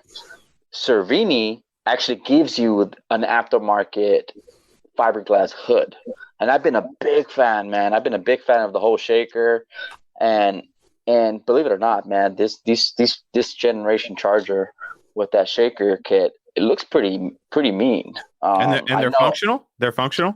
Yeah, it's a true shaker kit. Yes. Okay. Of course, it's not compared to obviously the 1970 shaker, sure, where it's, you know what I mean. But it is functional. It's no different than the new shakers, from 2014 Challenger and up. Those shakers, obviously, you can consider them a true shaker because they are. I mean, as air's, you know, being forced into that scoop, it is getting fed into the intake, and they do shake. Not as much, but they do shake. I've seen some videos. Go ahead. New Hemis are just smooth, right? They are, man. They are. But I mean, you know, I can't even be mad because I've seen some. Okay, so I've seen a new Challenger. I want to say, I think the Challenger shaker was reintroduced in 2014, and I think it was on the 40th anniversary shaker. I might be wrong. Someone correct me, but I think it was introduced in 2014, and I saw a video of review, and it was a 6-speed Challenger, and man, when he went off the line, I think he had a GoPro or something mounted on the dash, and you can see it out the front windshield. You can see this. You can see the shaker, and every time he shifted gears, man, you can see that scoop just shift. You know what I mean? And he just shifted gears, and it shift. And I was just like, whoa, I want that. You know? He's going to be coming into AutoZone like, hey, I need a motor mount. This motor mount's broken. to add to the list of cars I should have bought 2 days ago, there was a 2015 Shaker Challenger 6-speed Tour Red car that had been wrecked a town over from me, 50,000 miles. It needed a front valance. It needed a grill. It needed all the headlights. The hood was good. Shaker was good. It needed a passenger front fender. Other than that, car was clean. No bags popped. $10,000. I should have bought it. I didn't. You should have bought it. Yeah. By the time I messaged him, it was gone. It was an absolute buy for sure. Damn. And then just add it to the list of all the cars I should have bought at some point in my life. But yeah, it was a super buy 2 days ago. Johnny, 6-speed shaker car. Johnny, you mentioned mats earlier, and before I forget, I gotta plug that. Johnny and I are going to be at Muscle Cars at the Strip, Las Vegas Motor Speedway, the 10th and the 11th of September. So come down, check it out. It's going to be a huge event. Mopars 5150 is going to be there, and we're going to be able to see on the 11th, they're going to be giving away, I think, a few project cars to combat veterans. So that's going to be really cool. But there's going to be racing, a show, and it's brand versus brand crime. It's going to be Ford versus Chevy versus Mopars. So obviously we're rooting for the Mopars down there, but it's going to be a lot of fun. There's going to be a swap meet, vendor alley, so if you can make it to Las Vegas on the weekend of the 10th, make it down there. Say hi to Johnny and I. We'll be there all weekend having a good time. Lots of content coming your way. And then the weekend after that, myself and Matt Monroe from the Matt from Monroe on Big Blocks Garage podcast and Blake Anderman from DIY Hemi are going to be going to Holly's Mo Party. That's at Beach Bend Raceway Park in Bowling Green, Kentucky. That's the 17th, 18th, and 19th. That's going to be another crazy event. Yes, Holly's second annual Mo Party in Bowling Green. I'm an hour from there. Let's go. Let's go. That's amazing. All right. Go. Yeah, Holly's Mo Party. The 17th, 18th, and 19th. I'll be getting there the 17th. I should be there the 17th. Okay. I'm going to be sick that day, so I'll be calling into work. Yeah. But I'll definitely be there with those guys, and we'll be getting all sorts of fun content. I talked to Blaine from Holly, and he's one of the employees there kind of organizing this event and stuff. And he told me that there's like I forget how many more cars this year, but he said that there is a significant increase in the registration rate. He goes, it's going to be way bigger than last year. And it was pretty, from what I understand, it was pretty big last year. I saw some of the event pictures and I was like, oh, wow. So that's going to be another crazy event. So 2 crazy events, back-to-back weekends. It's going to be nuts. I'm going to be all over the place. So if you're in Kentucky or an hour away from Kentucky or 4 hours away from Kentucky, make sure you get your butts out there and check that out. And if you're even close to Las Vegas, if you're in California, Irvin, you better get out to Las Vegas. It's going to be a good time. So be sure to head out to those events, or you can always tune in to Talking Mopars. I'm sure Johnny Mopar is going to get some content. And then, of course, Matt Monroe and Blake are going to get some content. We're actually, Blake's bringing his business partner, Mike, out there as well. So I have not met Mike yet. So that's going to be a good time. But yeah, lots of, we're closing out the summer big. And then I heard through a friend of mine that SEMA is requiring masks. So that's going to be, I hate wearing masks. So that's going to piss me off if I have to be inside a convention center all week long with friggin' mask on. But I can't let that deter me. I got to go to SEMA at least once, but yeah, I got to go once, check it out. So we'll see what happens there, but that's all the way in November. So you haven't been? What? SEMA, man. You have not been? No, I have not been to SEMA yet. No, I was going to go last year, but it fell out. I agree. You got to go once, and you got to experience all of SEMA. Yeah. Once you've been once, you don't want to go. You're good. You're good. I hear a lot about the quality of the builds because everybody's pushing to get them done, so they're not exactly the best. I don't even have so much a problem with the quality of the builds. There is that, obviously. It's just SEMA is overkill, and it is SEMA, and it is what it is. It is the part of the industry that a lot of the people in the industry hate, and it is a lot of the part of the industry that people love. Yeah. It is both. It's a double-edged sword. It just is what it is. You definitely want to go. You definitely want to experience it one time. Yeah. But once you work in the industry and you've experienced it once, you've been there and you don't want to go again. So it is what it is. That's not the first time I've heard that. So that's interesting. And next year I got to get to Carlisle, and depending on what these next 2 events look like, Matt's is usually during the springtime, right around my birthday. So I wouldn't be mad if yearly I had to go to Las Vegas for that event. So we get to check it out this year, see what it's like. That's totally different. SEMA is SEMA is its own beast. It just is. It is what it is. It is its own beast. You definitely want to experience it once, but once you work in the industry, you don't want to experience it twice. It's just a weird. It is a weird thing. It is what it is. Johnny, you're from Southern California. You're southwest of Las Vegas, correct? Yes. How effing hot is it down there at this time of year? It's hot. Yeah, Where Vegas, September. Vegas? I'd imagine that it's a little bit close, as far as you're 4 hours away. The weather's got to be close, right? It's like 105, it's probably 110. It's probably like 20 degrees hotter over there. I don't know. Those guys get pretty hot. I think they're like, here it's been really hot. We've been pushing about 100 degrees over the last few weeks. And I think they've got to be 110, 120. Yeah. Oh, great. Yeah. Oh, yeah.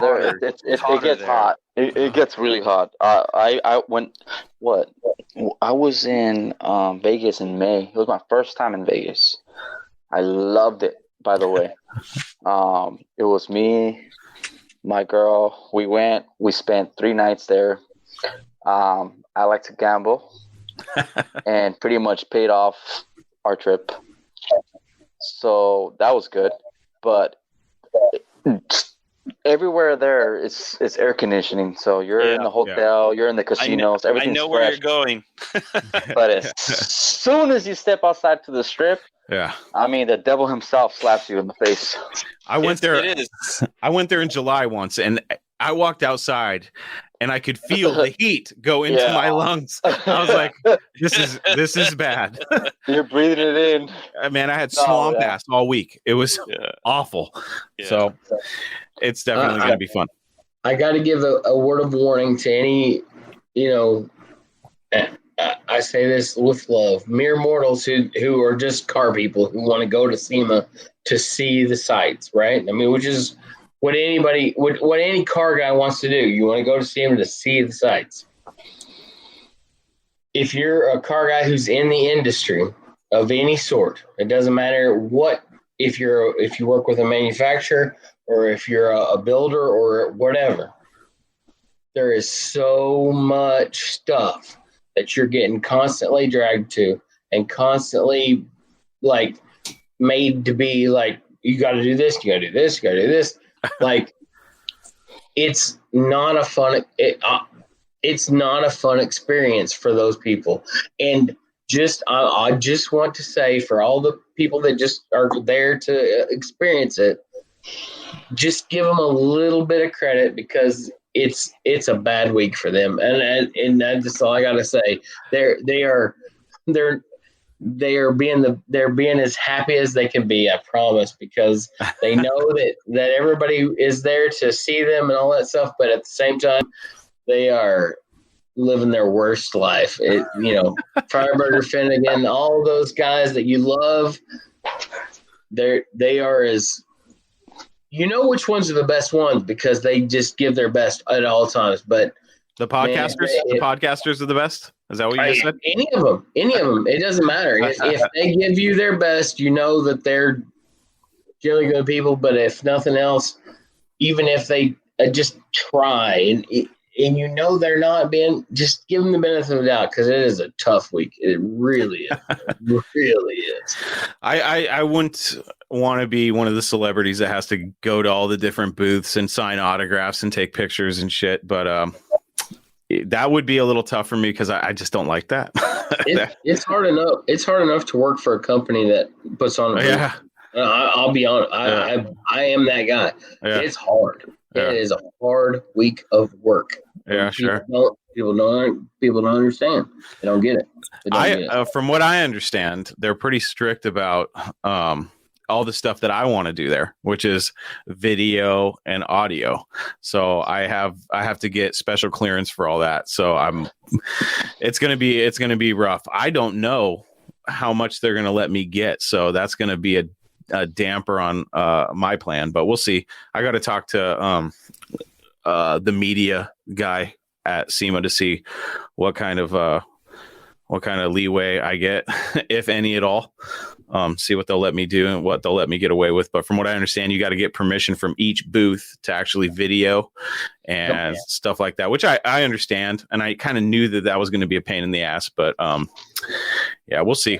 I totally understand what you're saying, Ian, because I've heard it from many other people, like, hey, go once, enjoy it once, but you will probably never want to go again. And I was like, yeah, it's fine. Like, wow. I have to see it once, just once. That's all. I want to go every year, but it's not the same. It's just not the same. The first time you go and just get to experience it, it's a whole different thing. If you're working, it's a totally different thing. If you're doing both, if you're being, what you're doing, which is being the news, what am I trying to say? What's the word? Media. Yeah. I mean, that's a whole different thing, because for you don't know necessarily which booth you walk by that's got a thing that's being, quarantined or whatever the word is. But sure. There's a lot of things that are being released that week that have to happen at the exact right moment, or it doesn't happen. So it's crazy. My main focus is going to be in the Mopar area. I got to talk to some of the Mopar guys and see if they'll let me do some work there, because I would like to get a couple of those guys on the podcast, because I have some questions I want to drill them on about this new electric stuff coming. The fact that they're probably going to have the Hemis will still live on into the electric era, from what I understand. So they're going to coexist, but for how long is still up in the air. So we'll see. I don't think they're willing to kill off the Hemis just yet. Embargo is the right word, and that will all depend on embargoes and what they're allowed to tell you. So yeah, you've got to ask the right questions, and you've got to do your due diligence and all that stuff. So yeah, that's part of the job. I've been watching this new YouTube channel. It's it's called damn it, the Body Language Panel or something like that, where these guys study body language. So they'll play like they played an interview with Joe Biden. They studied his body language and they basically said he's a lying piece of shit. I was laughing so hard. I was like, wow. So they're giving you all these tells. So now I kind of know if I ask somebody possibly a question that maybe they want to be a little bit they don't want to give me all the information. Like if I ask them a straight question like, hey, well, for example, I'd be like, hey, are you guys ever going to release a CUDA? They say no. I'll be able to read the body language and be like, okay, he wasn't bullshitting me. He wasn't bullshitting. But if he's like, no, I'll be like, oh, what was that, dude? I saw you scratch your cheek there. It's going to be funny. Hey, I'm sure, I don't know if it was mentioned before, but so I'm sure everyone here saw the whole reveal of Dodge pretty much announcing that they're going to work on an e-muscle vehicle, right? Mm-hmm. In that video that they released on YouTube, there's a logo that they showed, and everyone in the comment section was pretty much talking about that logo. They were saying that it dates back in the 1960s. Or yeah, the late Pratzog. Yeah, the there you go. Mm-hmm. Thank you. All right, yeah. So what's up with that? I'm sorry if I interrupt. I thought this was a good segue. Mm-hmm.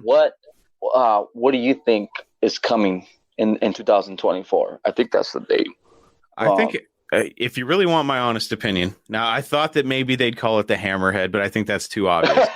I think that's too obvious. They don't play like that, but they do. They basically tell you what they're coming out with, and just based on the silhouette alone, and what I think they would do is I think they would take little bits and pieces of the most famous Dodges of that era and put them all into one project, one vehicle. Like I like the hideaway headlights from the first generation Chargers. I think they're going to do something with the grill there, because if you look, it kind of looks like I could imagine the entire grill surround being illuminated with an LED. I could imagine something like that, especially electric. They're going to want to have some fancy lighting and shit. I kind of feel like it's going to be not a traditional fastback, but I think it's going to have that. I don't want to say Mustang look, but I think it's going to have that sloping back. I don't know. It's going to be interesting. It's going to be interesting, but it kind of looks like a Charger to me. It looks like an old school Charger. Yeah. Like a first gen Charger. It's a first gen Charger. Yeah. That's what I think. It makes sense from the word. It makes sense from the fastback. It makes sense from everything. It's a first gen Charger. It is perfect for EV vehicles. I mean, well, and it makes sense. It makes sense because ever since they came out with the new generation Charger, everybody's been bitching that it's been a 4-door. So they might just go, all right, we want, here's your 2-door that you've been asking for. Exactly. I bet you it's going to be a 4-door. I mean, you think so? I think so. You look at the Tesla. Tesla's a 4-door, and it's a swoopy car, very similar to the Charger lines. I don't disagree. I think it'll be. It might even be suicide doors, but I think it will be a traditional 66, 67 Charger fastback, long torpedo style fastback. 4 buckets. Electric car. Yeah, 4-seater. The dash lighting, with the torpedo in between the 4 seats, like the whole deal. Like I could see them making an absolute stunner of an electric vehicle out of a first gen Charger. I am all for it. I think it's gonna be cool. I really do. And just look at the name. Charger. Yeah. To an electric car, right? 100%. It just seems too easy, though. It does. You know what I mean? But maybe that's why they're doing it. They're like, these guys are it up. Yeah, I agree. Yeah. So, it seems too easy. Yeah. There's something that I also want to talk about. That I was going nuts when I read the article. I don't know. I can't tell you exactly what the source is. But they're saying that Ford is trying to come up with a new four-door muscle car, and they've been spotted benchmarking a wide body Hellcat Dodge Charger, and they're saying that there's rumors. They're thinking about bringing back the Ford Falcon. But if they're benchmarking the wide body Dodge Charger Hellcat, they're trying to compete with something. So that's because they were sitting in the boardroom. And they were all like, "Well, shit." The Mustang SUV was a complete bust. We really fucked that exactly. Right? We really messed up there. It screwed the pooch on that for sure. Yep. Every time I see one, I fucking hate those things. Yeah. God, I hate them. And then I see the people that drive them, and I hate them even more when I see the people that drive them. Oh, that's just me being a hater. No, but I mean, you got a point. And if they're coming up with, I'm sure, after, the Mustang over the years, it looks the same. I mean, it doesn't change. It has that European look now, especially with the European technology, and I'm sure they're trying to come up with something.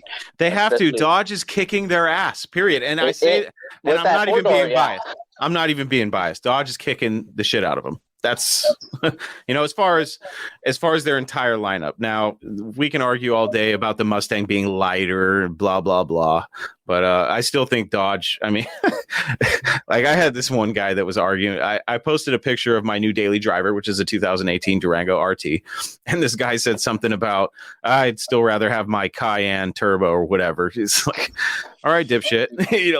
Like anybody gives a shit about your Porsche around here. But I just thought it was funny because I was like, it's all fun and games until one of those Durango Hellcats pulls up on you and blows your doors off. And then you can tuck your little German tail between your legs. You know what I mean? I was like, yeah, of course your Turbo Cayenne can beat my 2018 Durango RT with 360 horsepower. You douchebag. I was like, come on, man. Yeah. That story's been going around that Ford has somehow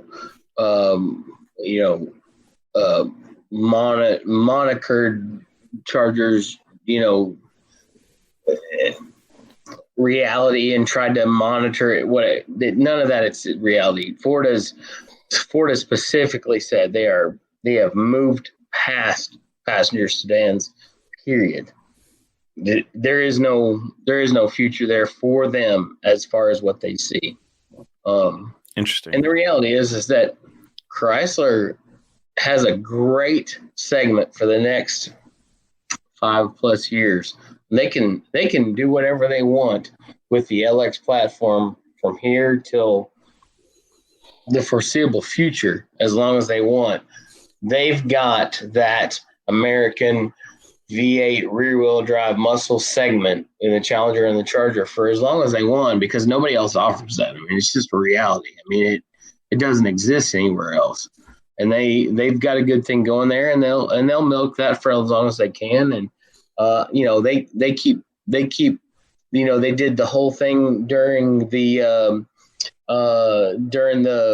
takeover that Roadkill did at Woodward. They kept trying to throw in the commercials for, the future of Chrysler is this electric thing.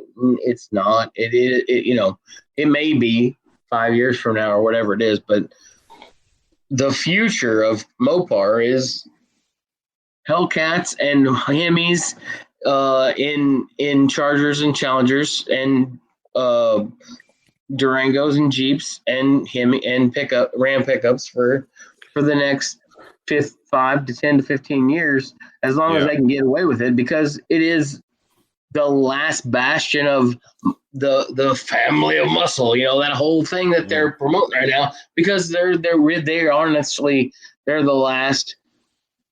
last ones to hang on to it. And honestly, I'm here for it. I'm here for it because they can produce one or two of the electric vehicles that they need to survive and continue to be that brand that promotes muscle and power and all that stuff, and they will sell their cars and they'll do what they need to do. 15 years down the line, well, maybe we need to have another conversation. But right now, Mopar's still in a good place. I think they're just getting a head start on what is to potentially come with all these regulations and stuff involving the environment. I think I don't blame them at all for wanting to get ahead of the game. They got the electric Jeep. They're coming out with this new muscle car. I think that they'll still ride the Hemi until the government says no more. I think the government's got to put a kibosh on it before Dodge kills off their cash cow. You know what I mean? Yeah. And with the Chargers, I always hear complaints about the Chargers being a 4-door from old school guys. Like everybody that is diehard old school muscle and cannot accept the new stuff. But the new guy, the Charger's the best selling thing they got. That went away with the first body style. Whenever the very first body style with that forward leaning grill and all that stuff, and everybody really just threw a shit fit. That all went away after the second gen Charger came out, and it looked like a stealth fighter. It was awesome. No, that went away. I mean. Yeah. There may be some super old school Mopar guys that are just like 4-door, but I mean, nobody cared after that first gen body style went away. I mean, in my opinion, I still hear the rumblings, and it's every time it's from an old school guy, and I get it. The Charger is meant to be a 2-door, but they're the same guys that anything that isn't a 68 or 66 to 1970, 3 or 4, they say isn't a Charger. They actually kill it at 70. They're like, anything past 70 isn't a real Charger, blah, blah, blah. Exactly. Yeah, those guys, you can't win with those guys, but they're still out there, and they're always the ones to comment on the shit. You know what I mean? That's like, let me ask you guys a question. You guys have seen the videos that I've been doing lately of recording these people's cars on the side of their houses. What do you guys think? You think I'm an asshole for that or what? No, I don't think you're an asshole for it. I think it's kind of funny. Do you understand that Tom? Like, call the cops on you. Like, there's some guy peeping on my Mopars in my yard. You can hear it in my voice because I try to listen, because there's certain things that I say because I know it's gonna dig underneath the nails of the trolls that I have, and they're giving me a troll food. I'm like, all right, if that's what you guys don't like, then I know you're going to comment and it's going to rank me a little bit higher. So I'm going to say a couple things to just get under your skin a little bit. I get a kick out of it. Some of them, there's a video of the blue Challenger. You can almost hear me almost chuckle because I know what this is going to bring. You know what I mean?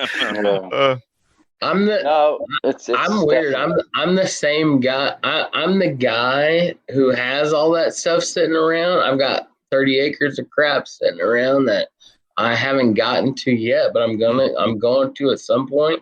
Sure. But I also am the same guy who understands that I've got 30 acres of stuff that's sitting around that I'm not gotten to yet. But I also want to say it's that dude's stuff. Leave him alone. It's his. It is what he wants to do with it. Yeah. I mean, have you shot anybody yet? Ian, have you shot anybody? No, I've shot at people, but I've not shot anybody. What's your address? I need good YouTube content. I'll give you the GPS coordinates. You can look at them on Google Maps. I won't give it up. Hey, Chris, I would say this. I will say this.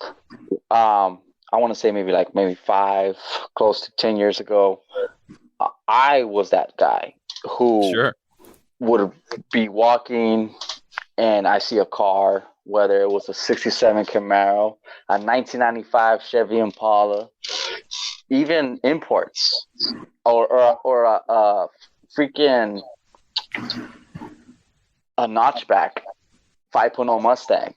I would go, and of course, I want to say maybe 5-10 years ago, we didn't have the same technology that we have now. We have phones, we can record, so you can only imagine how hard it was for me to just be going up to a car in a driveway or a car that's sitting out in the front of a house, just getting close to it, looking at it and admiring it.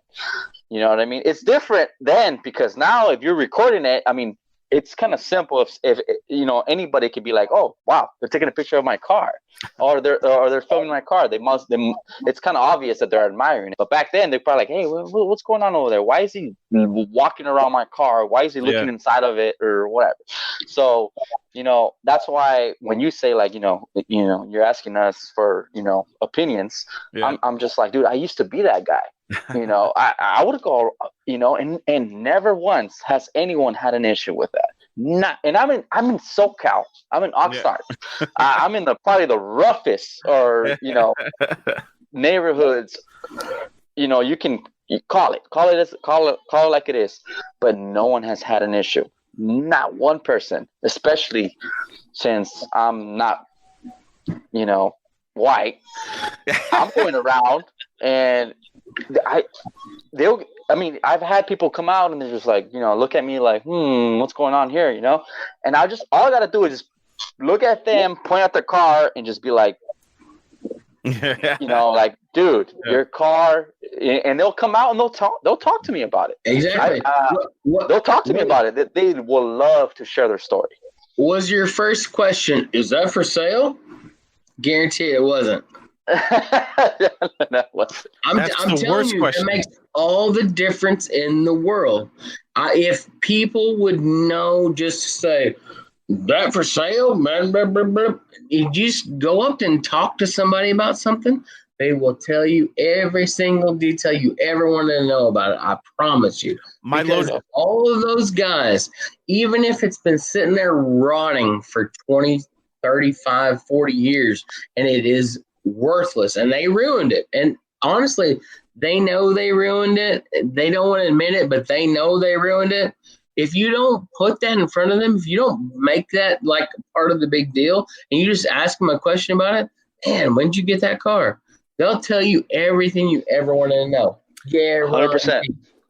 My question is never, is it for sale? That's never the first question. My question, and it always has done me great. It has always done me great. I always end up having a good conversation, and I can gauge just from the way they talk about the car whether or not they're even considering selling it. My question is, what's the story on that car? And I always make sure that they know that I know what car. Like, what's the story on that '67 Barracuda? Boom. And they're like. Immediately they're like, what's this? They think story. Okay, I've had it since I was in high school, and he knows it's a 67. You know what I mean? So he's they're like, not some jackass. He's not some jackass. Yep. And that's why like the guy with that Challenger that he tried to sell it to me for 30 grand when I had 17 grand ready. And he told me what the car was. He told me it wasn't an RT, but it was a 344 speed car. And I was like, oh, it has the A66 package. And he looked at me like, oh, interesting. So when we were talking about it, I was like, so what's the plan for it? And he's like, I'll eventually get to it. And we ended up talking about whether or not he would be willing to sell it. Because I did go up to the door. I have gone to a couple of doors because some people, you can see them peek through and they're not even opening the door. I've held up a stack of fucking cash and they opened that door real quick. You know what I mean? But even if I show them a stack of cash, I always just say, hey, what's the story on the car?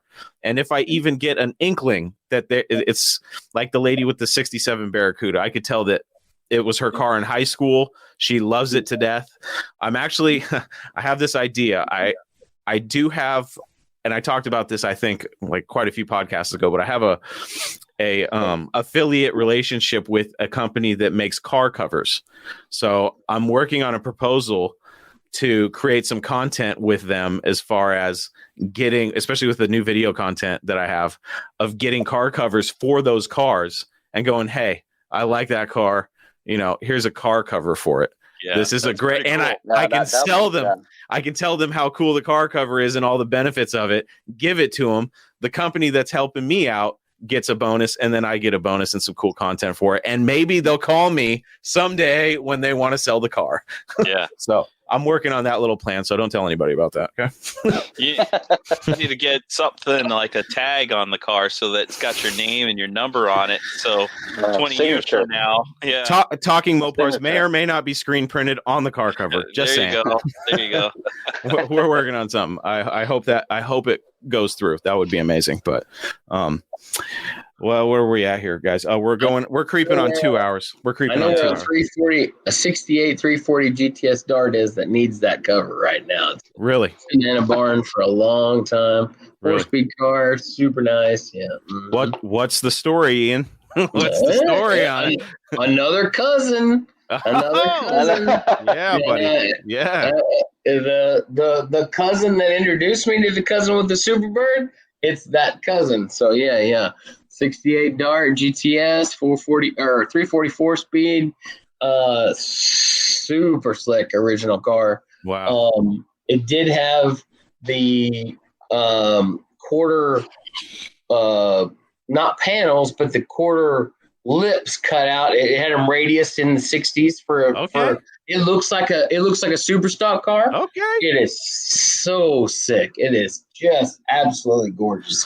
344 speed GTS 68. Just absolutely Is he gorgeous. doing anything with it, or is it just chilling, hanging out? Been sitting in a barn I'm 43. It's been sitting in a barn as long as I know. Oh my God. As long as I've been alive. See, they're still out there, dude. They're still out there. Johnny Mopars over here, like there's so many still out there. Yeah. Johnny's not an A-body guy. that's right. I have a pen right here. Hey, Ian 340 Dart 4-speed. We'll be talking about that one later. No, I'm just kidding. Hey, Chris. What's up, buddy? You read his body language, you can figure out where it is. Is it in Eastern Indiana? There's the finger. It's the finger. I'll give you this much. Southwestern Indiana. I'm writing that down. I'm writing it down. I'll scour Google Earth. My buddy actually wanted to sell me a drone, and at first I was like, oh man, no, I'm good. And then I thought, there's a car that I know of, a 69 Roadrunner. It's orange with black stripes. And my wife's dad knows the property owner that this car is at because her brother is living in the shop, and he does like body work on the side or something. He's got all these cars. And my wife took a bunch of pictures of this thing when she went over there to visit her dad one day. And I'm like, holy shit, that's a 69 Roadrunner. What's the story on that thing? Bench car, column shift automatic, nothing crazy. But it's been sitting there for a long time. And I was like, well, did you ask him what he was going to do with it? And she's like, no, we didn't really talk about that. And I was like, why the fuck did you ask? I was like, I want to know that information. She's like, well, I took some pictures. And I was like, so now I'm like, I got to go over there.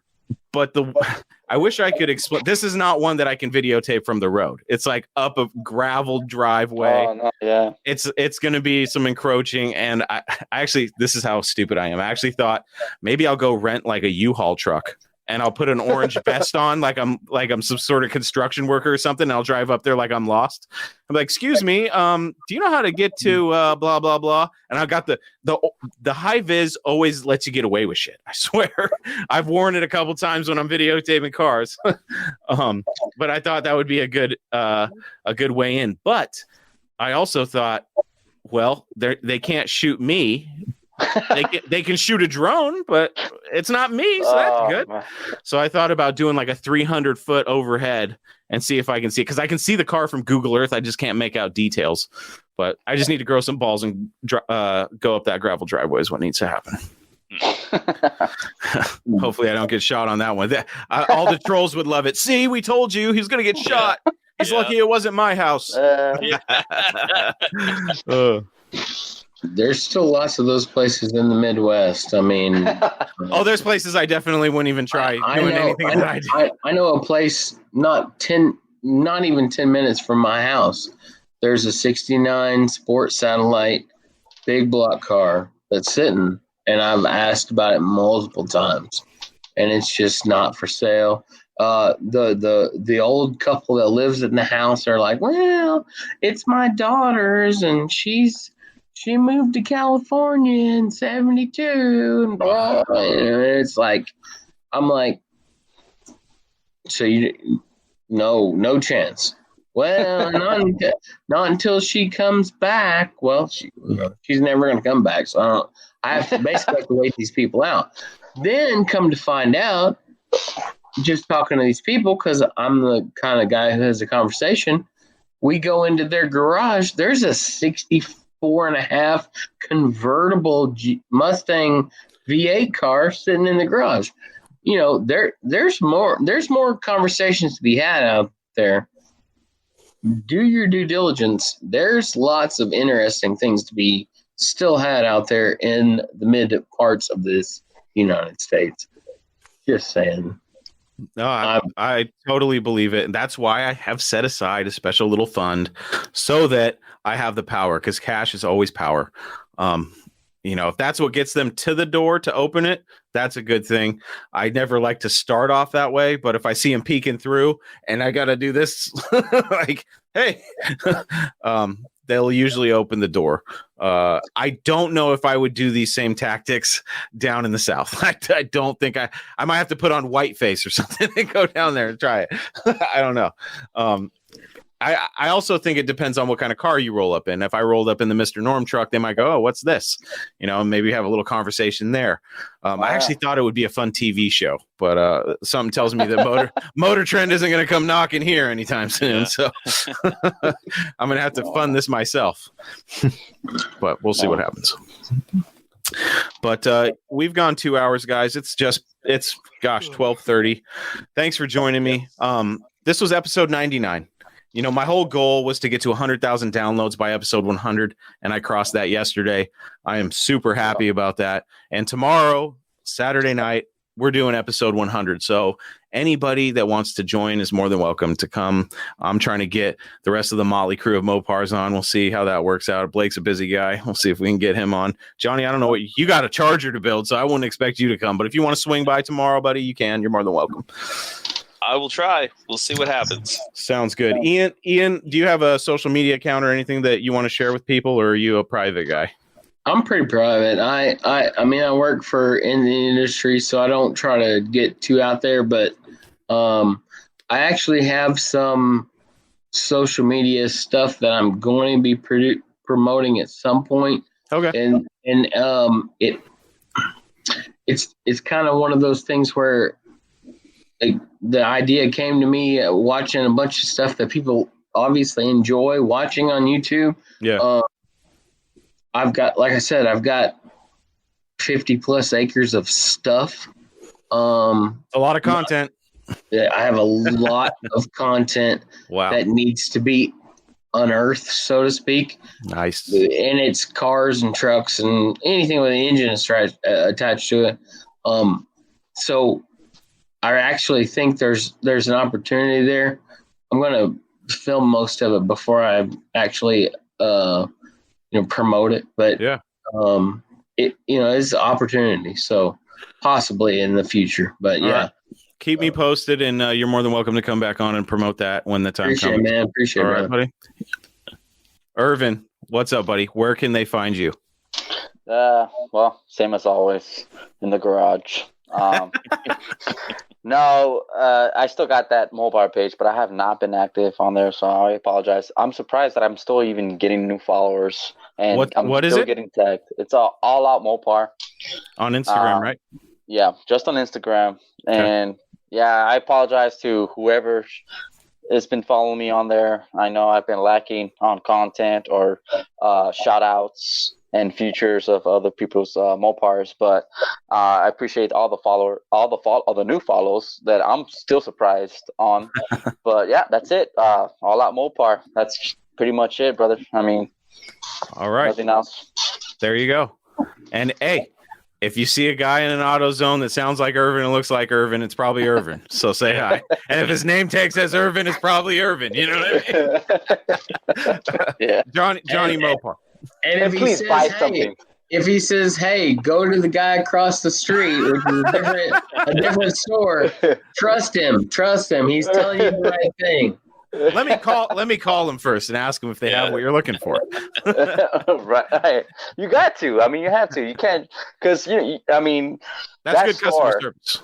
It really. No, well, I mean, it's pretty much something I wanted to mention earlier, that you have no idea how many customers come in and they want parts, or they're asking for parts, and we just don't have them in stock. But luckily, right here in the county that I live in, there's, I want to say, maybe 4 other AutoZones. So we have our sister stores, and we can easily be like, oh, hey, our system says we have one. We don't physically have it, but we can check our sister stores, and they might have the part for you. And if it says they do, we'll call and double check and make sure they physically have it there. And that's what helps out, the customers, because they'll come in and ask for parts and everything. So as long as we call everyone else and tell them like, hey, can you do a stock check for us and blah, blah, blah. I mean, you heard me. I did it with our O'Reilly's, and they were able to hook a brother up. I'm about to go to my local AutoZone and be like, I already know your inner workings. I had a guy on my podcast that talked all about it. As a matter of fact, he's a reference of mine. Go talk to her. Yeah. Oh man, that's good stuff, dude. Well, congratulations on the promotion. I hope everything goes good for you. That'll be I'll be talking to you about parts in the future. Actually, I shouldn't say that because we have another friend that's into the parts business. So whoever can give me the better deal, we'll figure that out. Johnny Mopar, where can everybody find you? As Johnny Mopar on YouTube is probably the best place. I'm also on Facebook, and I just started a Johnny Mopar's Garage on Facebook as well. That's like what is it? Like a group? Or not a group, a page? It's a page. It's a page so that Johnny can get his content where it needs to be outside of YouTube as well. Because it's tough. It's tough to build a following with a personal Facebook page because you're limited to 4,000 friends. Or like 3,999. So that's why I started a Facebook page, because I knew that there was a limit to the amount of friends, and I figured if it ever got big enough, I'd like to get more people involved. So it's a good thing you did that. We'll help you grow that. So everybody that listens to this now or in the future, go find Johnny Mopar's Garage on Facebook and go find Johnny Mopar on YouTube. Give his videos a like, drop a comment or 10.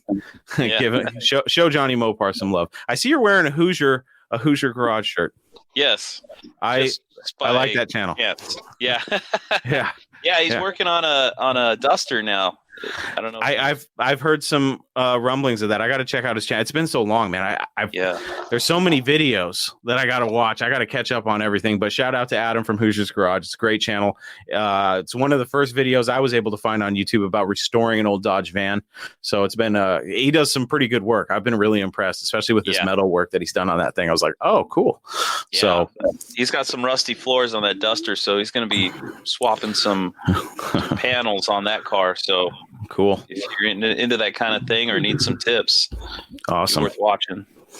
Very good. Well, there you have it, my friends. Another episode of Talking Mopars is in the books. For everything you need to know about this podcast, please visit talkingmopars.com. And if you have any questions, comments, complaints, concerns, death threats, or anything else on your Mopar addicted mind, you can leave me a voicemail at my voicemail box, 209-28-MOPAR, or you can email me, chris@talkingmopars.com. That's it, guys. Thanks for joining me. Ian, thank you, sir. Irvin, thank you. And Johnny Mopar, as always, thank you very much. You guys are more than welcome to join me anytime I am on here. That's it.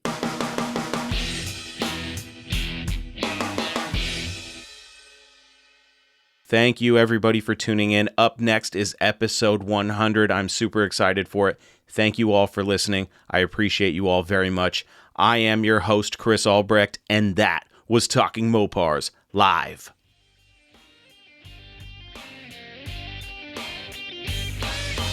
Thank you for listening to Talking Mopars, your direct connection to all things Mopar. Until next time, remember, no Mopar left behind.